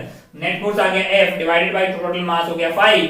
अब आप ध्यान से देखें, अगर आप ध्यान से देखें, मान लो कि मैंने इस 2 kg का एफबीडी बना दिया, 2 kg का एफबीडी बना दिया, तो इधर की तरफ क्या लग रहा है, मैंने कहा टेंशन लग रहा है। और एक्सेलरेशन क्या है इसकी, मैंने कहा एफ बटा एम में। तो टी की वैल्यू क्या होगी, मैंने कहा टी की वैल्यू की फोर्स एक ही है, T is equal to mass into acceleration यानी कि 2 into f डिवाइडेड बाई 5, यानी वो आ गया है 2f divided by 5, 2f divided by 5, acceleration है f बाई 5, और आपके पास फोर्स जो है वो t है, मास इनटू एक्सेलरेशन, मास है 2, एक्सेलरेशन f बाई 5, तो 2f डिवाइडेड बाई 5 है। अच्छा, ये आ गया टेंशन। अच्छा, तो क्या मैं यहां से f लिख सकता हूं, मैंने कहा f की वैल्यू हो जाएगी, अगर आप f लिखेंगे तो वो हो जाएगा 5t डिवाइडेड बाई 2। क्या हो जाएगा 5t डिवाइडेड बाई 2। जितना t ज्यादा होगा उतना ही मैक्सिमम अपन f लगा सकते हैं, लेकिन t तो मैक्सिमम 10 ही हो सकता है। 10 से 10% धागा टूट जाएगा। तो अगर आपको f मैक्स चाहिए तो आप t को भी मैक्स डाल दीजिए। f मैक्स आपको कब मिलेगा, 5 into t मैक्स जो कि 10 है डिवाइडेड बाई 2, ये कट गया 5, यानी मैक्सिमम आप 25 न्यूटन फोर्स लगा सकते हैं। यहाँ पे 25 होगा तब तक ये लोग चलेंगे, 25 पॉइंट समथिंग कर दिया तो ये धागा टूट जाएगा। अरे ऐसे ही बोल दिया भाई, धागे की औकात दे दी आपको कि वो 10 न्यूटन तक का मैक्सिमम फोर्स सहन कर सकता है, उससे ज्यादा होगा तो धागा टूट जाएगा। अगर आप यहाँ पे सोचेंगे ना तो आप ये पाएंगे कि इनको जैसे ही आप रिलीज करेंगे तो इसके ऊपर फोर्स क्या लग रहा होगा, इस पे फोर्स लग रहा होगा m1g sin थीटा, इस पे m2g sin थीटा, और मास से और इनिशियल स्पीड क्या है दोनों की 0, और फोर्स तो होगा m1g sin थीटा और इसका हो गया m2g sin थीटा, और खुद के मास से डिवाइड करोगे तो एक्सेलरेशन मिल जाएगा। इनिशियल स्पीड सेम है 0 0, और फोर्स को अगर आप मास से डिवाइड कर दोगे तो m1 और m2 तो कट गए, m1g sin theta divided by m1 किया तो g sin थीटा, तो इसकी एक्सेलरेशन भी आ जाएगी g sin थीटा और इसकी एक्सेलरेशन भी आ जाएगी g sin थीटा। दोनों की इनिशियल स्पीड क्या थी, सेम थी, दोनों की एक्सेलरेशन क्या है, सेम है, तो दोनों के बीच में कोई मतलब जो है खींचतान होगी ही नहीं। तो बीच का धागा अगर इसकी एक्सेलरेशन ज्यादा होती, इसकी एक्सेलरेशन कम होती, तब ये धागा जो है खींचता, और अगर इसकी एक्सेलरेशन ज्यादा होती और इसकी कम होती तब तो वो जाके पिचक गया होता। लेकिन यहाँ दोनों की एक्सेलरेशन सेम आएगी तो आपका टेंशन होगा 0, कोई टेंशन यहाँ पे लगने वाला नहीं है, कोई इलॉन्गेशन आने वाला नहीं है, क्योंकि दोनों की वो अलग अलग कब हो सकती है, मैंने कहा वो फ्रिक्शन वगैरह होगा तब एक्सेलरेशन अलग अलग है। अभी अगर स्मूथ होगा दोनों की एक्सेलरेशन जी साइन थीटा होगी तो मस्त रहेगा, धागे में कोई टेंशन आने वाला नहीं है। अच्छा, अगर आप ध्यान से देखें तो इसके ऊपर नीचे की तरफ लग रहा होगा mg, लेकिन अगर ये फ्री फॉल कर रहा होगा, क्या कर रहा होगा, फ्री फॉल कर रहा होगा, तब क्या कितना नॉर्मल की फील आएगी, ये आप सोचने का। 0 फील आती है, अपन थोड़ी थोड़ी बातें धीरे धीरे जाएंगे तो आगे बातें करेंगे, कोई सूडो फोर्स वगैरह लगेगा, है कि नहीं यार। अच्छा, वैसा बहुत बढ़िया, हमको वेटलेस टाइप की फील आएगी। इसकी बातें धीरे धीरे आगे करेंगे, अभी हुआ नहीं है, जस्ट ऐसे ही आया तो मैंने आपको बता दिया। फ्री फॉल कर रहा होगा तो क्या होगा कि हम वैसे अपन फीलिंग से बता सकते हैं, क्यों, क्योंकि देखो नॉर्मल आता कब है, जब आपकी एक सरफेस दूसरे को कंप्रेस कर रही हो। अब आप दोनों आइटम फ्री फॉल कर रहे हो, दोनों आइटम एक साथ ऐसे जा तो ये दोनों, ये वैसी बात होगी कि मैं ऐसे खड़ा हूं यार, है कि नहीं यार, मैं जब तक इसको धक्का नहीं दूंगा तब तक ये मेरे को धक्का लेने वाला नहीं है। अगर हम दोनों लोग सेम स्पीड से इधर जा रहे हैं, धक्का मुक्की नहीं कर रहे हैं, लेकिन पीछे वाले का मन ज्यादा हो आगे वाले से, तब धक्का मुक्की होगी, तब नॉर्मल आएगा। तो यहाँ पे ये दोनों मतलब ऐसे चिपके हुए हैं, फ्री फॉल कर रहे होंगे डर, तो बीच में कोई नॉर्मल आने वाला नहीं है, यानी कोई कंप्रेशन होगा ही नहीं, तो नॉर्मल क्या हो जाएगा, जीरो। हालांकि अपन जो सुडोकोर्स ये बोल रहा, बाकी और भी बातें इसमें खूब सारी करने वाले हैं, अभी तो वेइंग मशीन वगैरह नहीं लगाया है, तो खूब बातें अपन करने वाले हैं। चलिए आगे बढ़ते हैं, कुछ और सवाल देखते हैं। एक मिनट, आसान था, कोई बहुत ज्यादा टफ चीज नहीं थी, अभी तक कोई भी टफ सवाल हमने नहीं देखा है। चलिए आगे बढ़ते हैं, कुछ सवाल और देखते हैं धीरे धीरे। एक मिनट, आसान आसान सवालों से कार्यक्रम शुरू करते हैं ताकि आपके भेजे में तमाम किस्म के सवाल उतरते रहे। चलिए आगे बढ़ते हैं। चलिए बोर्ड हो गया चकाचक, एक आध सवाल और देखते हैं, एक दो सवाल और देखते हैं। मान लो कि एक आसान सवाल देखते हैं। मान लो कि अपने पास क्या है, ऐसा कुछ कर लेते हैं, बीच में ऐसे कर लेते हैं। मान लो कि ये वाला एंगल है अपने लिए 30 डिग्री, 30 डिग्री कर देते हैं। इसका मास m है और इसका मास भी m है। अच्छा, ऐसा दो ब्लॉक ऐसे रख दिए हैं, ये धरातल हो गया अपना, बहुत बढ़िया भाई साहब। मान लो इधर से फोर्स लग रहा है 2F, क्या लग रहा है 2F, और इधर से फोर्स क्या लग रहा है, इधर से फोर्स मान लो कि F है, ठीक है ना, कहीं पे फ्रिक्शन नहीं है। फाइंड द नॉर्मल बिटवीन, ये A बोल दीजिए, B बोल दीजिए। फाइंड द नॉर्मल बिटवीन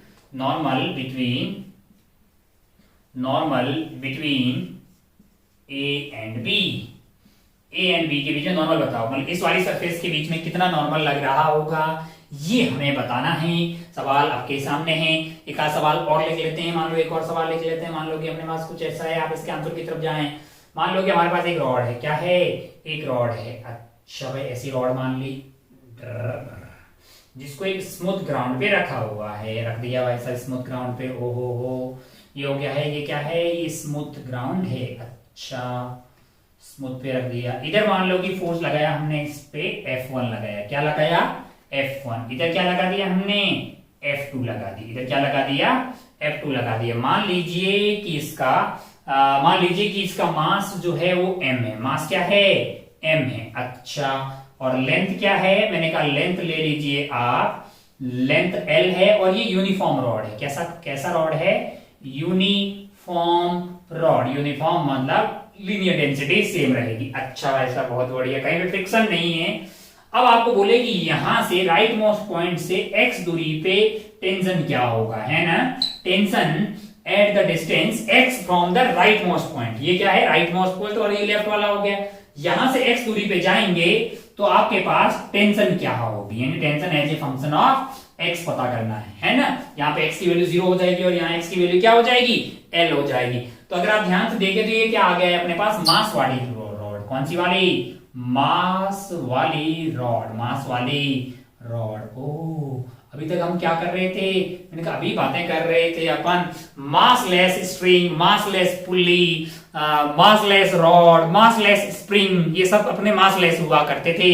लेकिन एक सवाल आया है जिसमें एक रॉड रखी हुई है जिसका मास m है, लेंथ L है, उसको एक साइड से F1 से खींचा जा रहा है, दूसरी साइड से F2 से खींचा जा रहा है, और राइट वाले पॉइंट से x दूरी पे कितना टेंशन होगा, ये सवाल करते हैं। चलिए पहले ये सवाल पे आ जाते हैं। चलिए भाई साहब, ओहो, एक बात साफ साफ दिखाई दे रही, दोनों लोग साथ में जाएंगे तो एक्सेलरेशन A दोनों के लिए सेम हो जाएगा, और A की वैल्यू हो जाएगी, नेट फोर्स आपका हो गया 2F माइनस F, यानी कि F 2F minus F divided by total mass जो कि हो गया 2m, यानी कि F डिवाइडेड बाई 2m जो है वो क्या हो गया है आपके लिए, वो एक्सेलरेशन हो गया। अच्छा भाई साहब, बहुत बढ़िया। अब किसका एपीडी बना है, मैंने कहा इसका एपीडी हमें बना ले, किसी का भी एपीडी बना लो। मान लो कि A का एपीडी बना लिया, मान लो कि हमने A का एपीडी बना लिया, ऐसा हो गया है कुछ, है ना। और ये एंगल आपके पास कितना है, ये एंगल है 30 डिग्री। ओहो हो, और इस पे क्या लग रहा होगा, नॉर्मल लग रहा होगा। कैसे लग रहा होगा, वो ऐसे लग रहा होगा, इस सरफेस के परपेंडिकुलर एक नॉर्मल लग रहा होगा। ओहो हो, ये एंगल है 30 डिग्री। अगर आप ध्यान से देखें यहाँ पे तो नॉर्मल इस पे लग रहा होगा, इस साइड में, और इस पे कैसे लग रहा होगा, इस साइड में। अगर आप ध्यान से देखें तो अगर ये एंगल 30 है तो ये वाला एंगल क्या हो गया है 30, तो ये वाला एंगल क्या हो जाएगा 60। तो ये यहां से हॉरिजॉन्टल से कितने एंगल पे होगा, 60 डिग्री के एंगल पे अगर अपन ध्यान से देखें ये वाले पॉइंट पे तो नॉर्मल ऐसे लग रहा होगा और हॉरिजॉन्टल से ये वाला एंगल हो जाएगा 60 डिग्री। अच्छा भाई साहब बहुत बढ़िया, बहुत शानदार। ओ हो ये 60 हो गया। और क्या लग रहा होगा इस पे तो उधर की तरफ 2f लग रहा है। उधर की तरफ क्या लग रहा है? 2f लग रहा है। और कुछ मैंने कहा नीचे की तरफ इस पे mg लग रहा होगा। नहीं, नीचे की तरफ क्या लग रहा होगा? mg लग रहा होगा। और ऊपर की तरफ लग रहा होगा ये नॉर्मल ड्यू टू ग्राउंड है। नॉर्मल ड्यू टू ग्राउंड है। और ये कौन सा वाला नॉर्मल है? जो आपका नॉर्मल लगा रहा है BA पे। क्या लगा रहा है? BA पे। अच्छा भाई साहब बहुत बढ़िया। हमको क्या चाहिए? मैंने कहा हमको तो यही चाहिए भाई, हमको तो यही चाहिए। अच्छा, इस NBA के दो कंपोनेंट आएंगे, एक वर्टिकल कंपोनेंट आएगा, वो प्लस mg किसको बैलेंस कर देंगे? mg को। लेकिन जो हॉरिजॉन्टल वाला कंपोनेंट आएगा वो क्या आ जाएगा?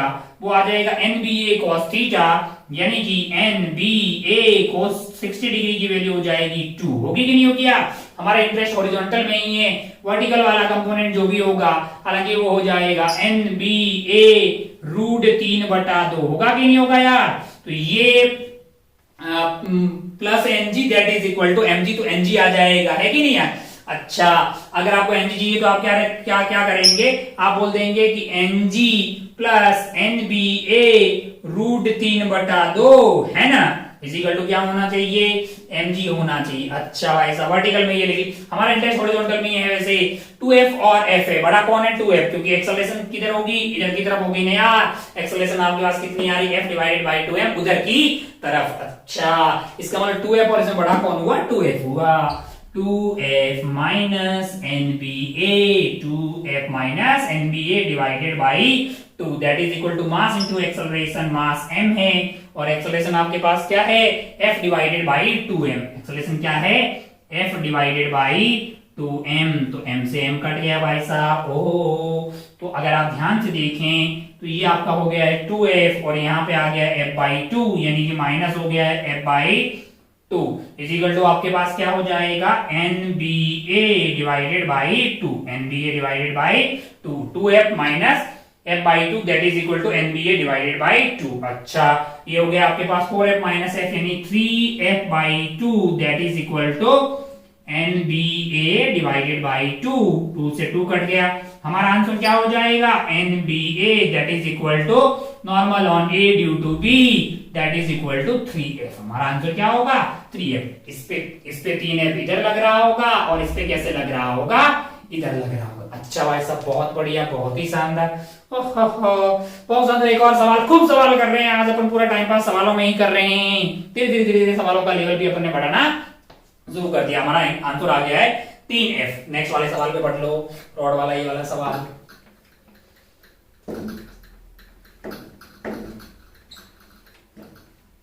मेरा दिल भी कितना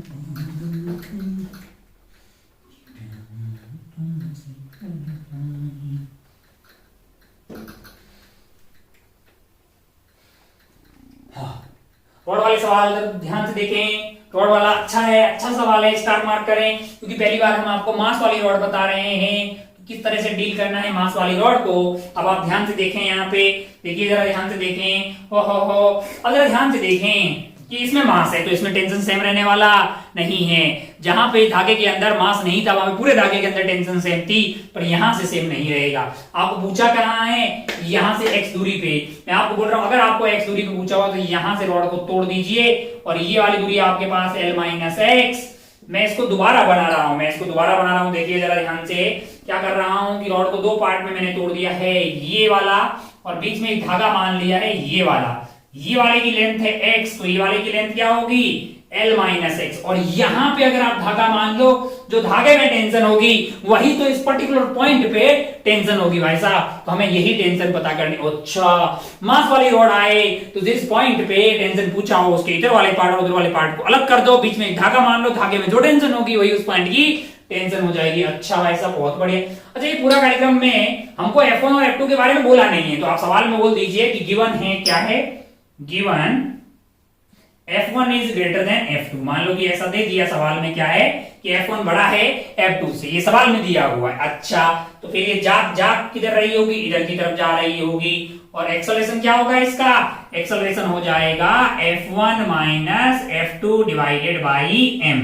F1 minus F2 divided by m जो है इसका एक्सेलरेशन आ जाएगा। अच्छा, बहुत बढ़िया। अब आप जो है अब आपको बताइए यूनिफॉर्म रॉड है, यानी कि L लेंथ का मास है आपके पास m, यूनिट लेंथ का हो जाएगा m बटा l। अच्छा भाई साहब, तो इतने वाले पार्ट का मास क्या हो जाएगा? m बटा l इंटू एक्स। इतने वाले पार्ट का क्या हो जाएगा? m बटा l इंटू एक्स। और इतने वाले पार्ट का क्या हो जाएगा? m बटा l into L minus. Unitary method लगा रहा हूं रे भाई, बहुत ही आसान है, ये सब फोर्थ में पढ़ा होगा। एक पेन के 5 रुपए तो 5 पेन के 25। हाँ, मतलब टाइम पास करने का क्या ये तेरे को पता है। m बटा l ये हो गया भाई साहब। इधर की तरफ फोर्स क्या लग रहा है आपके लिए? F1, और इधर की तरफ फोर्स क्या लग रहा है आपके लिए? F2। अब आप इस वाले पार्ट का पे लिखिए या इस वाले पार्ट पे लिखिए। मान लो इस वाले पार्ट पे लिख दिया तो बड़ा कौन होगा? F1 और T में F1 बड़ा हुआ, यानी कि F1 minus T that must be equal to mass into acceleration. Mass आपका क्या है? m बटा l इंटू एक्स है ना? इंटू एक्सेलरेशन क्या है? एक्सेलरेशन हो गया है आपके पास F1 minus F2 divided by m। अच्छा, बहुत बढ़िया भाई साहब, बहुत ही शानदार। तो t आपके पास क्या आ गया? यहां से t की वैल्यू आ गई F1 minus mx l F1 minus F2 divided by m। तो ये आ गया है, m से m तो कट गया, बाकी रायता जो है वो जो भी आ रहा है वो हमारा आंसर हो गया। अच्छा, अगर मैं F1 की वैल्यू दे दूं, F2 की वैल्यू दे दूं, मास की वैल्यू दे दूं, लेंथ की वैल्यू दे दूं, तब ये सवाल बहुत ही अच्छा बन जाएगा। मिड पॉइंट पे बताइए, यहाँ बताइए, यहाँ से 1/4 दूरी पे बताइए, उधर से यहाँ बताइए, क्या तमाम किस्म के सवाल ऐसे किए जाएंगे। की कॉन्सेप्ट क्या है? जब भी ऐसा आ जाए मास वाली रॉड, तो जिस पॉइंट पे आपको टेंशन पूछा गया है वहां से रॉड को तोड़ दीजिए 2 पार्ट्स में, और बीच में धागा मान लीजिए। उस धागे में जो टेंशन होगी वही आपके वहां पे उस वाले पॉइंट पे मतलब टेंशन होगी। ठीक है, तो उम्मीद है कि ये आपके पेजे में उतरा होगा। चलिए आगे बढ़ते हैं। खूब सारे ऐसे सवाल कर लिए। अब थोड़ा सा सवालों में पुली को इंक्लूड करते हैं। पुली वाले सवाल हमने नहीं किए हैं। पुली और ब्लॉक की कॉम्बिनेशन से खूब सवाल बनाए जा सकते हैं डायनामिक्स के। अभी अपन पढ़ रहे हैं डायनामिक्स, है ना? पहले अपने इक्विलिब्रियम वाले सवाल किए थे जहां पर खिला रुका हुआ था, अब खिला चलने लगा है ना? हेडिंग डाल दीजिए आप, हेडिंग डाल दीजिए, हेडिंग आप डाल दीजिए पुली ब्लॉक सिस्टम। पुली ब्लॉक सिस्टम, खूब सारे सवाल अपन करने वाले हैं पुली और ब्लॉक वाले सिस्टम से रिलेटेड सवाल। हेडिंग डाल दीजिए आप, पुली ब्लॉक सिस्टम, पुली ब्लॉक सिस्टम, है ना? पुली ब्लॉक सिस्टम। अच्छा भाई साहब, बहुत बढ़िया, बहुत शानदार। हो पुली ब्लॉक वाले सवाल, पुली ब्लॉक सिस्टम। चलिए खूब सवाल करेंगे इस पे, खूब पीएचडी अपन करने वाले हैं।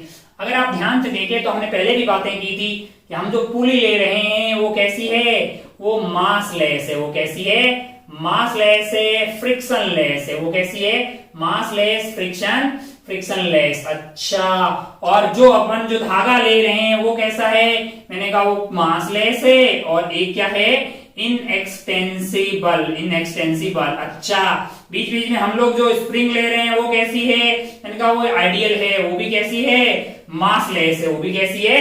मासलेस है। अच्छा भाई साहब, बहुत बढ़िया, बहुत ही शानदार। ओहो, पुली ब्लॉक सिस्टम क्या है? मैंने कहा कुछ नहीं है बे, सवाल है मतलब ये शुरू हो जाए, यहां से शुरू हो जाए। जैसे मान लो कि पहला बहुत ज्यादा हल्का सवाल तुमसे दे, ओ ये पुली हो गई, ये धागा भाई साहब, ये धागा मान लीजिए कि ये आइटम है 1 किलो। कितना? 1 kg। और ये क्या है? 2 kg। बताओ भाई साहब क्या होगा? 1 मिनट। इससे पहले ये बता दे, अंदाज बता देगा ये तो यार, कि ये 1 kg और ये 1 kg दोनों 1 kg होते तो कोई नहीं मुंह करता ना। हाँ, अगर रुका रहे, ये इसको बता दे, बहुत ज्यादा इजी है भाई। अब जरा ध्यान से देखिए, 1 kg और 2 kg को अपन ने क्या कर दिया? रिलीज कर दिया। क्या कर दिया है? रिलीज कर दिया है। तो ये आइटम नीचे भागेगा, ये आइटम ऊपर जाएगा। आपको पहला एक्सेलरेशन बतानी है। क्या बतानी है? एक्सेलरेशन। माना कि इसमें टेंशन T है, पूरा धागा सेम रहेगा, यहाँ की टेंशन होगी T। अब आप इस पुली पे देखेंगे तो पुली पे इधर की तरफ लग रही होगी T, इधर की तरफ ये धागा लगा रहा होगा T, है कि नहीं यार? पुली है मासलेस, तो F net equal to mass into acceleration. Mass हो गया 0 तो एक्सेलरेशन होगी, मतलब जो है इसका फोर्स नेट 0 होना चाहिए, यानी कि ऊपर की तरफ लगने वाला फोर्स क्या होना चाहिए? 2T। यानी कि यहाँ पे जो फोर्सेस है वो क्या होना चाहिए? 2T। अरे पुली कहीं नहीं जा रही है ना यार, और पुली पे नेट फोर्स 0 होगा। क्यों? क्योंकि नेट फोर्स होता है मास इनटू एक्सेलरेशन। पुली का मास तो है 0, इसका मतलब नेट फोर्स क्या होना चाहिए? 0। इसका मतलब T 2T, तो ऊपर से लगने वाला टेंशन क्या हो गया है 2t। अच्छा ओहो हो, अब आप ध्यान से देखिए 1 kg का एफबीडी बनाए, क्या बनाए 1 kg का एफबीडी बनाए। नीचे क्या लग रहा होगा 10 लग रहा होगा, इस पे नीचे 20 लग रहा होगा। t और 10 में बड़ा कौन है t है, क्योंकि ऊपर की तरफ जा रहा है। t minus 10 is equal to 1 into A. और यहाँ पे अगर आप ध्यान से देखेंगे, यहाँ पे अगर आप ध्यान से देखेंगे तो 20 और t में बड़ा कौन है 20 है। 20 minus t that is equal to mass into acceleration 2 into A, है कि नहीं यार। दोनों को जोड़ दीजिए तो आपके पास जो है 20 minus 10 is equal to 3a। तो a की वैल्यू क्या आ रही है 10 divided by 3 metre per second square. अच्छा भाई साहब बहुत बढ़िया, बहुत शानदार। अब अगर टेंशन पता करना है तो इस वाली वैल्यू को उठा के कहां डाल दीजिए, यहां डाल दीजिए। तो आपका आ गया t minus 10 is equal to 1 into a that is 10 by 3। तो t की वैल्यू क्या आ गई, जरा यहां ध्यान से देखें 10 प्लस 10 बाई 3, 30 प्लस 40 बाई 3। ये आपका आंसर हो गया इतना न्यूटन। आपके पास क्या आ गया है टेंशन आ गया, आपके पास टेंशन आ गया, एक्सेलरेशन आ गया। भाई साहब वो बहुत बढ़िया, बहुत शानदार। तो ऐसे खूब टाइम पास सवाल किए जा सकते हैं कि नहीं यार। अच्छा बहुत बढ़िया। ओहो हो, एक छोटी सी बातें अपन शुरू करते हैं, धीरे धीरे इस पे खेला शुरू करते हैं, खूब सवाल सॉल्व करेंगे। एक मतलब जो है मतलब कॉमन सवाल होते हैं कि मास इधर टांग दिया उधर टांग दिया, ओहो हो, अब बताइए ये बताइए वो बताइए। तो एक छोटा सा अपन जो है कॉन्सेप्ट के बारे में छोटी छोटी बातें अपन यहाँ पे शुरू करते हैं। मान लीजिए कुछ ऐसा हो, मान लीजिए कि कुछ ऐसा हो, क्या हो कि हमारे पास एक पुली है, ये है पुली, ठीक है। अच्छा यहां पे आपने ये बांधा, बहुत बढ़िया। पहले तो आप ये बता दो एक आर्थू किस्म का सवाल। ओ भाई साहब लो 2 kg है ना, 3 kg, टेंशन बता दीजिए, यहां पे टेंशन बता दीजिए, एक्सेलरेशन बता दीजिए, और यहां का टेंशन बता दीजिए 2t। तुरंत बताइए भाई साहब आप क्या लिखेंगे, आप लिखेंगे t minus 20 is equal to 2 into A. पहला इक्वेशन क्या हो जाएगा इसके लिए, t नीचे की तरफ 20 लग रहा होगा ना, इस पे क्या लग रहा होगा 30 लग रहा होगा, यहां पे आ जाएगा t minus 20 is equal to 2 into A. F net is equal to mass into acceleration. दूसरा इक्वेशन कहां से आएगा 30 minus T that is equal to 3 into A. दो इक्वेशन, दो वेरिएबल क्या सॉल्व करके टी आ जाएगा, क्या सॉल्व करके ए आ जाएगा। आओ सॉल्व करते हैं। अगर आप ध्यान से देखें दोनों को ऐड कर दीजिए तो ये आ गया 10 इज इक्वल टू 5 ए, यानी ए की वैल्यू आ गई 2 मीटर पर सेकेंड स्क्वायर। क्या आ गई है 2 मीटर पर सेकेंड स्क्वायर। और ए की वैल्यू को यहाँ डाल दीजिए तो ये हो गया आपका 4, और इसको इधर ले जाइए, टी की वैल्यू हुई है 24 और 2t की वैल्यू यहाँ पे हो जाएगी 48 न्यूटन। ओ हो। अगर अपन ऐसी बातें करें थोड़ी थोड़ी, मान लो ऐसे बातें करें, मैंने कहा ये सब सॉल्व करने की जरूरत ही नहीं है भाई। तू सोच के देख कि ये जो 3 kg वाला ब्लॉक है उसको कौन खींच रहा है 30 न्यूटन, है कि नहीं यार। और उसको नीचे जाना है, लेकिन 2 kg वाले को इधर कौन खींच रहा है 20 न्यूटन। तो 30 न्यूटन चाहता है कि सिस्टम इधर जाए, 20 चाहता है किधर जाए। जीत किसकी होगी 30 की होगी। कितना हुआ नेट फोर्स 30 माइनस 20।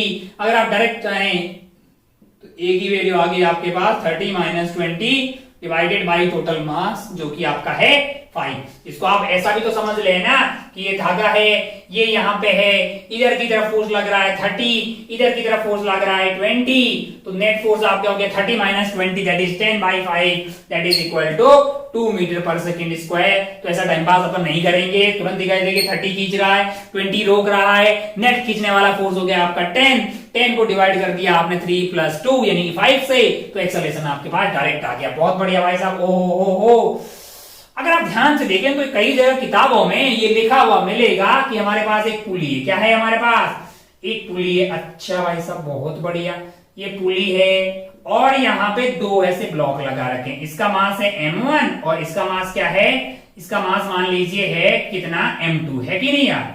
अच्छा कई बार ये सवाल दिया होगा there is a pulley with 2 mass, मतलब m1 एंड m2। कई बार ऐसा सवालों में लिख देगा कि एक एटवुड मशीन है। क्या है एटवुड मशीन।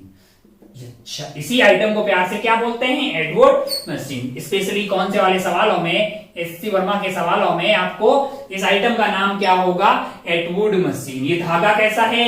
ये धागा है आपके पास मासलेस। ये पुली कैसी है? ये मासलेस है। अच्छा, मान लीजिए कि M2 बड़ा है, मान लीजिए कि M2 बड़ा है M1 से। M2 बड़ा है किससे? M1 से। आयो पता करते हैं। यहाँ का टेंशन हो गया T, यहाँ का टेंशन हो गया T, क्योंकि धागा सेम है। यहाँ का टेंशन हो जाएगा 2T। काय को हो गया 2T की T खींच रहा है तो ऊपर 2T होगा, तभी तो इसके नेट फोर्स 0 आएगा, क्योंकि मास उस पर, मास उसका 0 है। अच्छा भाई साहब, बहुत बढ़िया, बहुत ही शानदार। ओ हो। अरे यही सवाल है, पिछले वाले में हमने डेटा डाल दिया था, इस बार डेटा नहीं है। M1 M2 वेरिएबल रखा है और थोड़ा सा टाइम पास करना चाह रहे हैं, कुछ सीखना चाह रहे हैं कि अगर M2 M1 से बड़ा है तो ये इधर की तरफ जाएगा, ये इधर की तरफ जाएगा। माना कि एक्सेलरेशन A है, ओ हो, तो आप पहली इक्वेशन लिखेंगे। क्या लिखेंगे भाई साहब? कि यार M2G खींचने वाला फोर्स, रोकने वाला कौन है? T है, रोकने वाला T है। तो आपके पास आ गया M2G minus T, that is equal to M2 into A। अच्छा, और यहाँ पे क्या आ जाएगा? T बड़ा होगा कि M1G बड़ा होगा? T बड़ा होगा तभी ना ऊपर जाएगा।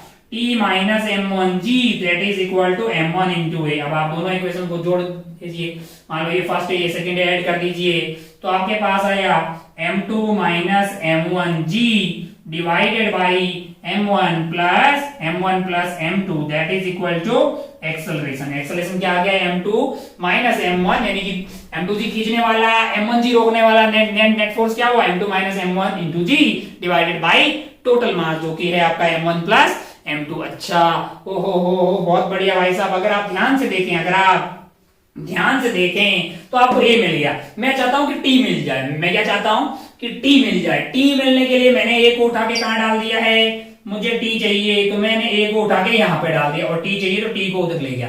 अब अगर T चाहिए तो T मेरे लिए हो गया है M1G plus M1 into A, और A की जगह क्या डाल दिया मैंने?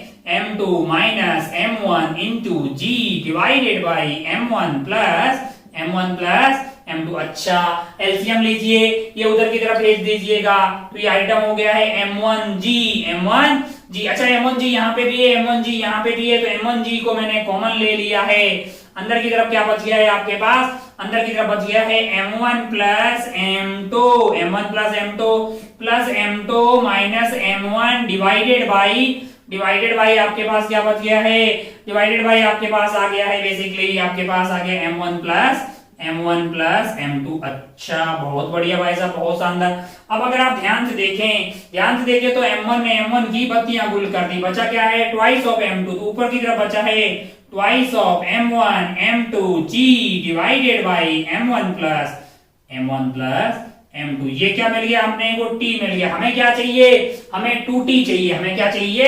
2T चाहिए। अगर 2T चाहिए तो 2T की वैल्यू हमारे लिए क्या हो जाएगी? 2T की वैल्यू आ जाएगी, इसको 2 से मल्टीप्लाई कर लो यार, 4M1 M2G divided by M1 plus M2। अच्छा, तो ये जो यहाँ पे लगने वाला ये जो टेंशन है, कौन सा वाला?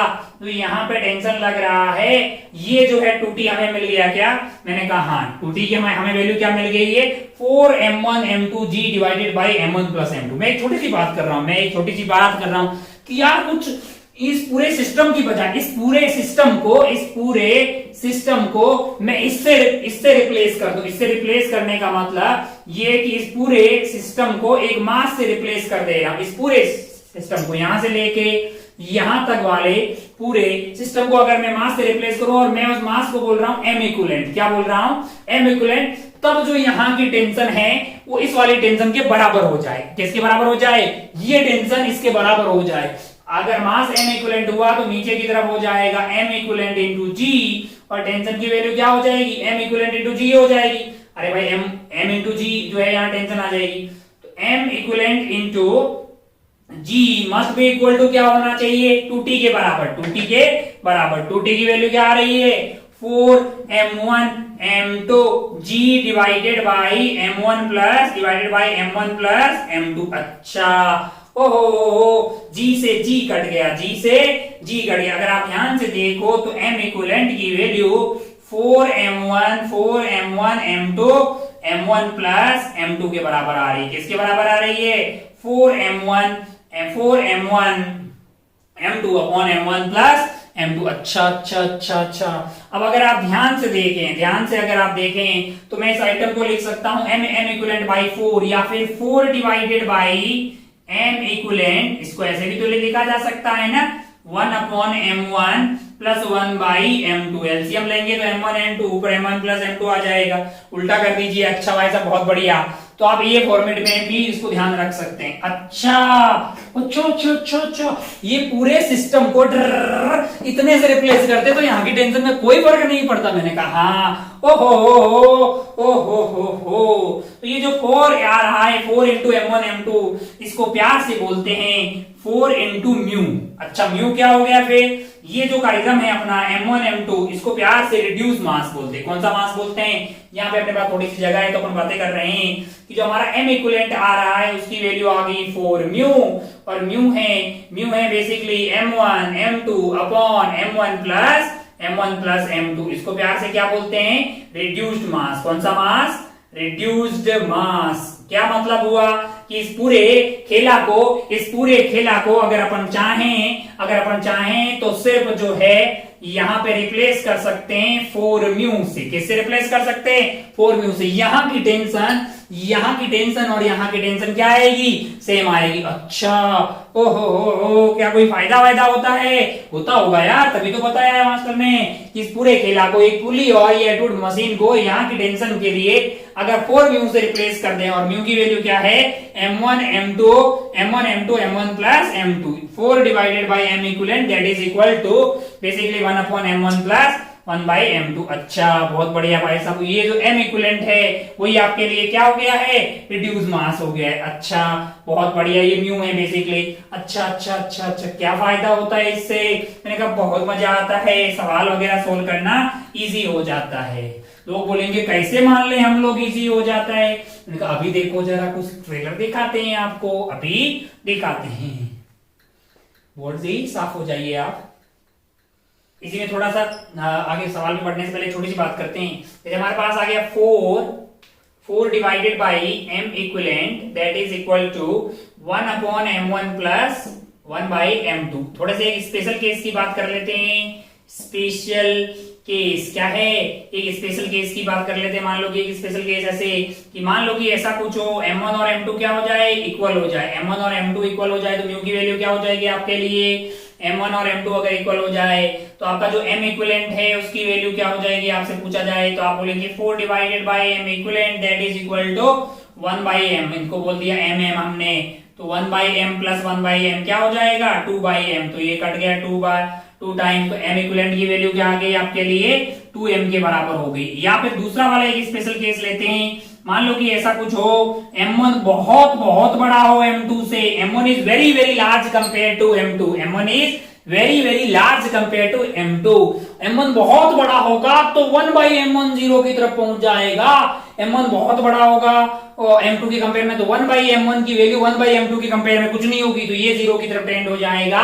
तो आपके पास जो 4 डिवाइडेड बाई m इक्विवेलेंट है वो 1 बाई m2 के बराबर हो जाएगा। m इक्विवेलेंट की वैल्यू 4 m2 के बराबर हो जाएगी। यानी इस वाले केस में 4 divided by m equivalent is basically equal to 0 plus 1 by m2। यानी m इक्विवेलेंट की वैल्यू क्या हो जाएगी? 4 m2 के बराबर। यानी m2 कौन है? स्मॉलर वाला है। कौन सा वाला है? स्मॉलर वाला है कि नहीं यार? अच्छा स्पेशल केस बहुत अच्छा है कि किसी एक का मास बहुत ज्यादा हुआ कंपेयर टू दूसरा वाला, तो आपके पास जो है m इक्विवेलेंट की वैल्यू क्या हो जाएगी? वो 4 टाइम ऑफ स्मॉलर वाला हो जाएगा। अच्छा बहुत बढ़िया। ओ मान लो एक ढंग का सवाल करते हैं। मान लो कि हमने क्या बोला कि आइए एक सवाल करते हैं। कुछ ऐसा हो गया कि मान लो अपने पास एक पुली है, जिसपे यहाँ पे एक मास m लगा रखा। क्या लगा रखा है? मास m रखा रखा। पुली से धागा ऐसा गया, मान लो ऐसे गया। ओहो ये मान लो कि मास यहाँ पे लगा रखा है कितना? 2 kg। क्या लगा रखा है? 2 kg मास यहाँ पे लगा रखा। बहुत बढ़िया भाई साहब। यहाँ मास लगाएंगे मजा नहीं आएगा, तो क्या करते हैं यहाँ पे पुली लगा देते हैं। थोड़ा सा टफ करते हैं, थोड़ा सा अच्छा कर लेते हैं कि यहाँ पे एक पुली लगा दी। ओहो इस पुली से फिर इधर मास गया, फिर इधर मास गया। मान लो कि ओहो तो इधर एक और पुली लगा देते। My life my rules. ओहो बढ़िया भाई साहब, बहुत ही शानदार। ओ हो। यहाँ पे मास लगा दिया, मान लो कि यहाँ पे हमने मास लगा दिया। अच्छा भाई साहब, बहुत बढ़िया, बहुत ही शानदार। अब मान लीजिए कि अपन ने क्या कर दिया है, मान लीजिए कि ऐसा कुछ किया, इसका मास आपको दे दिया 2 kg। क्या दिया है? 2 kg। इसका मास मान लो आपको दे दिया 6 kg और इसका मास आपको दे दिया 12 kg। और आपसे पूछा कि m की वैल्यू क्या होगी। m is equal to so that m is at rest। m is at rest। m कहां पे है? रेस्ट पे है। तो बताइए कि m की क्या वैल्यू होगी जिससे कि m रेस्ट में हो, है ना। अच्छा भाई साहब, ये पुली यहाँ पे फिक्स है, ये पुली यहाँ पे फिक्स है। ओहो। अब अगर आपको रिड्यूस मास पता हो तो आप तुरंत जो है आंसर बता पाएंगे। आप तुरंत आंसर बता पाएंगे। कोशिश कीजिए कि कितने m की वैल्यू, कितना केजी रखा जाए, कितना केजी रखा जाए जिससे कि वो रेस्ट में रहे, जिससे कि वो रेस्ट में। अब वो रेस्ट में तब रहेगा जब यहाँ से इस पूरे का इक्विवेलेंट इस m के बराबर आए, है ना। तो वो जो इक्विवेलेंट आ रहा है उसके बराबर m को रख दीजिए, तभी वो रेस्ट में रहेगा। ढूंढिए, तुरंत पता कीजिए कि कितना होना चाहिए। अच्छा, अगर आप ध्यान से देखें, आप जानते हैं कि इस पूरे खेला को अगर अपन रिप्लेस करना चाह रहे हैं, इस पूरे को रिप्लेस करना चाह रहे हैं, तो इसकी वैल्यू किसके बराबर हो जाएगी? इसकी वैल्यू आपके लिए हो जाएगी 4 time of 6 into 12 divided by 6 plus 12, है कि नहीं यार। अच्छा, तो ये हो गया 4 इंटू 6 इंटू 12 डिवाइडेड बाई 18। 6 त्रिया होता है 18, ओहो, और 4 तिया होता है 12, तो ये तो 16 केजी आ गया। क्या आ गया है? 16 केजी। तो ये पूरा आइटम को रिप्लेस करना है, यहाँ की टेंशन के लिए 16 मान लो। अब मैं बोल रहा हूं कि इस 16 और इसको भी अगर मैं रिप्लेस करना चाहूं, इसको अगर मैं रिप्लेस करना चाहूं तो मैं क्या लिखूंगा? 4 इंटू, ये तो आ गया 16, यानी, है ना भाई साहब, आपके पास जो mu है वो है क्या? मैंने कहा 4m1 m2 upon m1 plus m2। मैं यही कर रहा हूं, बेसिकली यही कर रहा हूं भाई साहब, यही किया जा रहा है। 4 इंटू 16 इंटू आपके पास कितना 2 आ गया है ना, डिवाइडेड बाई क्या आ जाएगा? 16 प्लस 2, है ना। तो ये आइटम आपका कितना हो गया है? 4 इंटू 16 इंटू 2 डिवाइडेड बाई 18। अच्छा, तो ये कट गया है 9 बार, और 9 बार कट गया तो 32। 64 डिवाइडेड बाई 9 केजी। इतना केजी का अगर आप मास m रखाएंगे, अगर मास m लगाएंगे, तो फिर उस वाले केस में आपको मतलब ये रेस्ट पे रहेगा, है कि नहीं। रिड्यूस मास का यूज हुआ, तुरंत आप सवाल को सॉल्व कर पाए। अच्छा भाई साहब, बहुत बढ़िया, बहुत शानदार। वक्त क्या हुआ है, कुछ और सवाल देते हैं, बोर्ड को साफ करते हैं, कुछ और सवाल देते हैं, या फिर 1-2 सवाल आपको होमवर्क में देते हैं, मस्त इसके मस्त वाले, आपको मजा आ जाएगा, क्योंकि वक्त काफी सारा हो चुका है आज का। चलिए, बोर्ड को ओपन नहीं कर दिया तो चकाचक, वक्त काफी हो गया है। हाँ, और काफी सारी बातें भी आज हमने कर ली है। एक आध सवाल होमवर्क में दे देते हैं, है ना, होमवर्क में पकड़ाते हैं, ताकि आप कुछ करेंगे, आपको अच्छा लगेगा। हम नेक्स्ट वाली क्लास की शुरुआत इससे करेंगे। हाँ, रिड्यूस मास पे ही बना लेते हैं। मान लो कि एक आदमी है, अच्छा, इसका हाथ है, हाथ में मान लो धागा पकड़ रखा है। क्या पकड़ रखा है? धागा एक पुली में जा रहा है, ये गया पुली के अंदर। बहुत बढ़िया भाई साहब, पुली, मान लीजिए पुली से धागा नीचे की तरफ गया, एक और पुली पे गया, मान लो इसका नाम P1 है, मान लो कि इसका नाम P1 है, और यहाँ से इस पे लगे हुए 2 ब्लॉक, क्या 6 kg, ये है मास 6 kg, और ये वाले को ले लो, मान लो कि कितना हो जाएगा 12 kg। क्या है? 12 kg। अच्छा, और ये धागे को पकड़ के खींच रहा है, मान लो कि फोर्स F लगा रहा है धागे ऐसे, है ना। Find the value of, find the value of F, so that P1 is at rest। कितने फोर्स से वो खींचे कि ये जो P1 पुली है वो रेस्ट पे रहे। एक भाई साहब है जो कि यहाँ पे खड़े हुए हैं, जो इस धागा को खींच रहे हैं फोर्स F से, जो धागा यहाँ पे जा रहा है, इस पुली से बंधा, और पुली से 2 ब्लॉक बड़े लटके हुए हैं 6 से 12 kg। तो बताइए कि कितने फोर्स से ये ऐसे खींचे धागा को कि ये पुली P1 जो है, ये वाली पुली रेस्ट पे रहे हैं। ये तो बहुत मतलब ठीक ठाक है, कोई ज्यादा टफ नहीं है। चलिए, एक पहला सवाल कर लेते हैं, मान लो। दूसरा थोड़ा ढंगा कर लेते हैं, ये मतलब अच्छा कर लेते हैं, तो थोड़ा अच्छा कर लेते हैं। अच्छा कैसे करेंगे? मैंने कहा पहले स्टार लगा दें, लेकिन स्टार लगाने से कुछ नहीं होगा, सवाल भी तो होना अच्छा चाहिए। हाँ, अच्छा है, अपने दिमाग में आ गया कि अपन कुछ ओलंपियाड लेवल का फेंक देते हैं, ताकि बच्चे बहुत मेहनत करते रहे। हाँ, हाँ, मान लो कि अपने पास क्या है, मान लो कि अपने पास कुछ ऐसा सिस्टम है। अच्छा सवाल है, सोचने का मस्त एकदम। यहाँ पे एक पुली लगी हुई, क्या लगी हुई है? पुली लगी हुई है, और यहाँ पे है मास m। क्या है? मास m। यहाँ पे क्या है? मैंने कहा एक पुली है, फिर यहाँ पे क्या है? मैंने कहा मास m है। अच्छा, फिर यहाँ पे क्या है? मैंने कहा फिर पुली लगी हुई, यहाँ पे क्या है? मैंने कहा मास m है। यहाँ पे मैंने कहा ऐसे पुली से कनेक्टेड है, फिर यहाँ पे क्या है? मास m है। अच्छा, यहाँ पे क्या है? मैंने कहा फिर एक पुली लगी हुई है, यहाँ पे क्या है? मास m है। फिर क्या यहाँ पे क्या है? मैंने कहा यहाँ पे फिर पुली लगी हुई, यहाँ पे मास m है, फिर यहाँ पे एक पुली लगी हुई। ये अप टू इंफिनिटी जा रहा है। कहां तक जा रहा है? Up to infinity, up to infinity, up to infinity जा रहा है। ये वहां से यहाँ pulley pulley pulley, all pulley are massless. अब अगर आप ध्यान से देखें तो मान लो कि ये पुली ऊपर की तरफ एक्सेलरेट हो रही है ए से, और ये सिस्टम नीचे जा रहा है कि नहीं यार? आपसे पूछा गया कि ए बताइए, क्या बताइए? ए बताइए, फाइंड द एक्सेलरेशन ए। अच्छा सवाल है। यहाँ पे इनफाइनाइट पुली है, हेडिंग आप डाल सकते हैं सवाल की, इनफाइनाइट पुलीज। क्या है? इनफाइनाइट पुलीज है। एक अच्छा सवाल है, अच्छा सवाल है। इनफाइनाइट पुलीज लगी हुई है, एम है, फिर यहाँ पे लगे मास एम है। थोड़ा और टफ करेंगे, कभी एम की जगह 2m कर देंगे नेक्स्ट वाली क्लास में, क्योंकि सारा काम आज ही करेंगे तो टाइम बहुत ही ज्यादा हो गया है। हमसे पूछा गया है कि इसकी एक्सेलरेशन बताइए इधर वाले सवाल में, है ना? ये एम एम एम मतलब सबका मास एम है, सबका मास एम है, सबका मास एम है। ऐसा इनफाइनाइट सिस्टम है, सबका मास एम है, मतलब ऐसा सिस्टम जो रिपीट टेलीकास्ट हो रहा है अप टू इंफिनिटी तक, अप टू इंफिनिटी तक। आपसे पूछा कि ये ऊपर जा रहा है, इसकी एक्सेलरेशन क्या होगी? ये वाला नीचे जा रहा होगा, इसकी एक्सेलरेशन क्या होगी? इसकी एक्सेलरेशन क्या होगी? जैसे खूब सवाल बनाए जा सकते हैं, कॉन्सेप्ट आपके क्लियर होंगे तो आप कर पाएंगे। इसमें स्ट्रगल करना थोड़ा सा कोई बहुत ज्यादा टफ नहीं है, करना शायद हो जाए आपसे, और नहीं होगा तो अपन बात करेंगे नेक्स्ट वाली क्लास की शुरुआत में। ये इजी है, ये आपसे आराम से हो जाएगा। प्लस मास्टर एक बार पुनः आपसे विनम्र निवेदन कर रहा है कि जो भी आपको होमवर्क दिया जा रहा है उसको रोज का रोज सॉल्व करते जाएं, ताकि आपको मैकेनिक्स जो है फील होती हुई दिखाई दे, ना कि फ्रस्ट्रेटी हुई। वैसे लोगों को टफ लगता है, लेकिन एक आदमी जो बहुत शिद्दत से, बहुत अच्छे से समझता है, प्लस खुद से सवाल सॉल्व करता है, उसको मजा आता है। मतलब मजा आता है यार, तो चीजें है ना थोड़ी प्रैक्टिकल टाइप की, थोड़ा सा मजा आता है सॉल्व करने में, है कि नहीं यार? वरना फिर आपको फ्रस्ट्रेशन आएगी, फ्रस्ट्रेट आ जाएंगे कि नहीं करना, हमको मैकेनिक्स करना ही नहीं है ना? ऐसी फील ना आए, इसलिए आप शुरू से ही मतलब चीजों को सही लेके चलते रहे, होमवर्क करते रहें और उसका खेला अच्छे से समझते रहें। ठीक है, तो आज मतलब दी एंड करते हैं अभी अपने वीडियो का।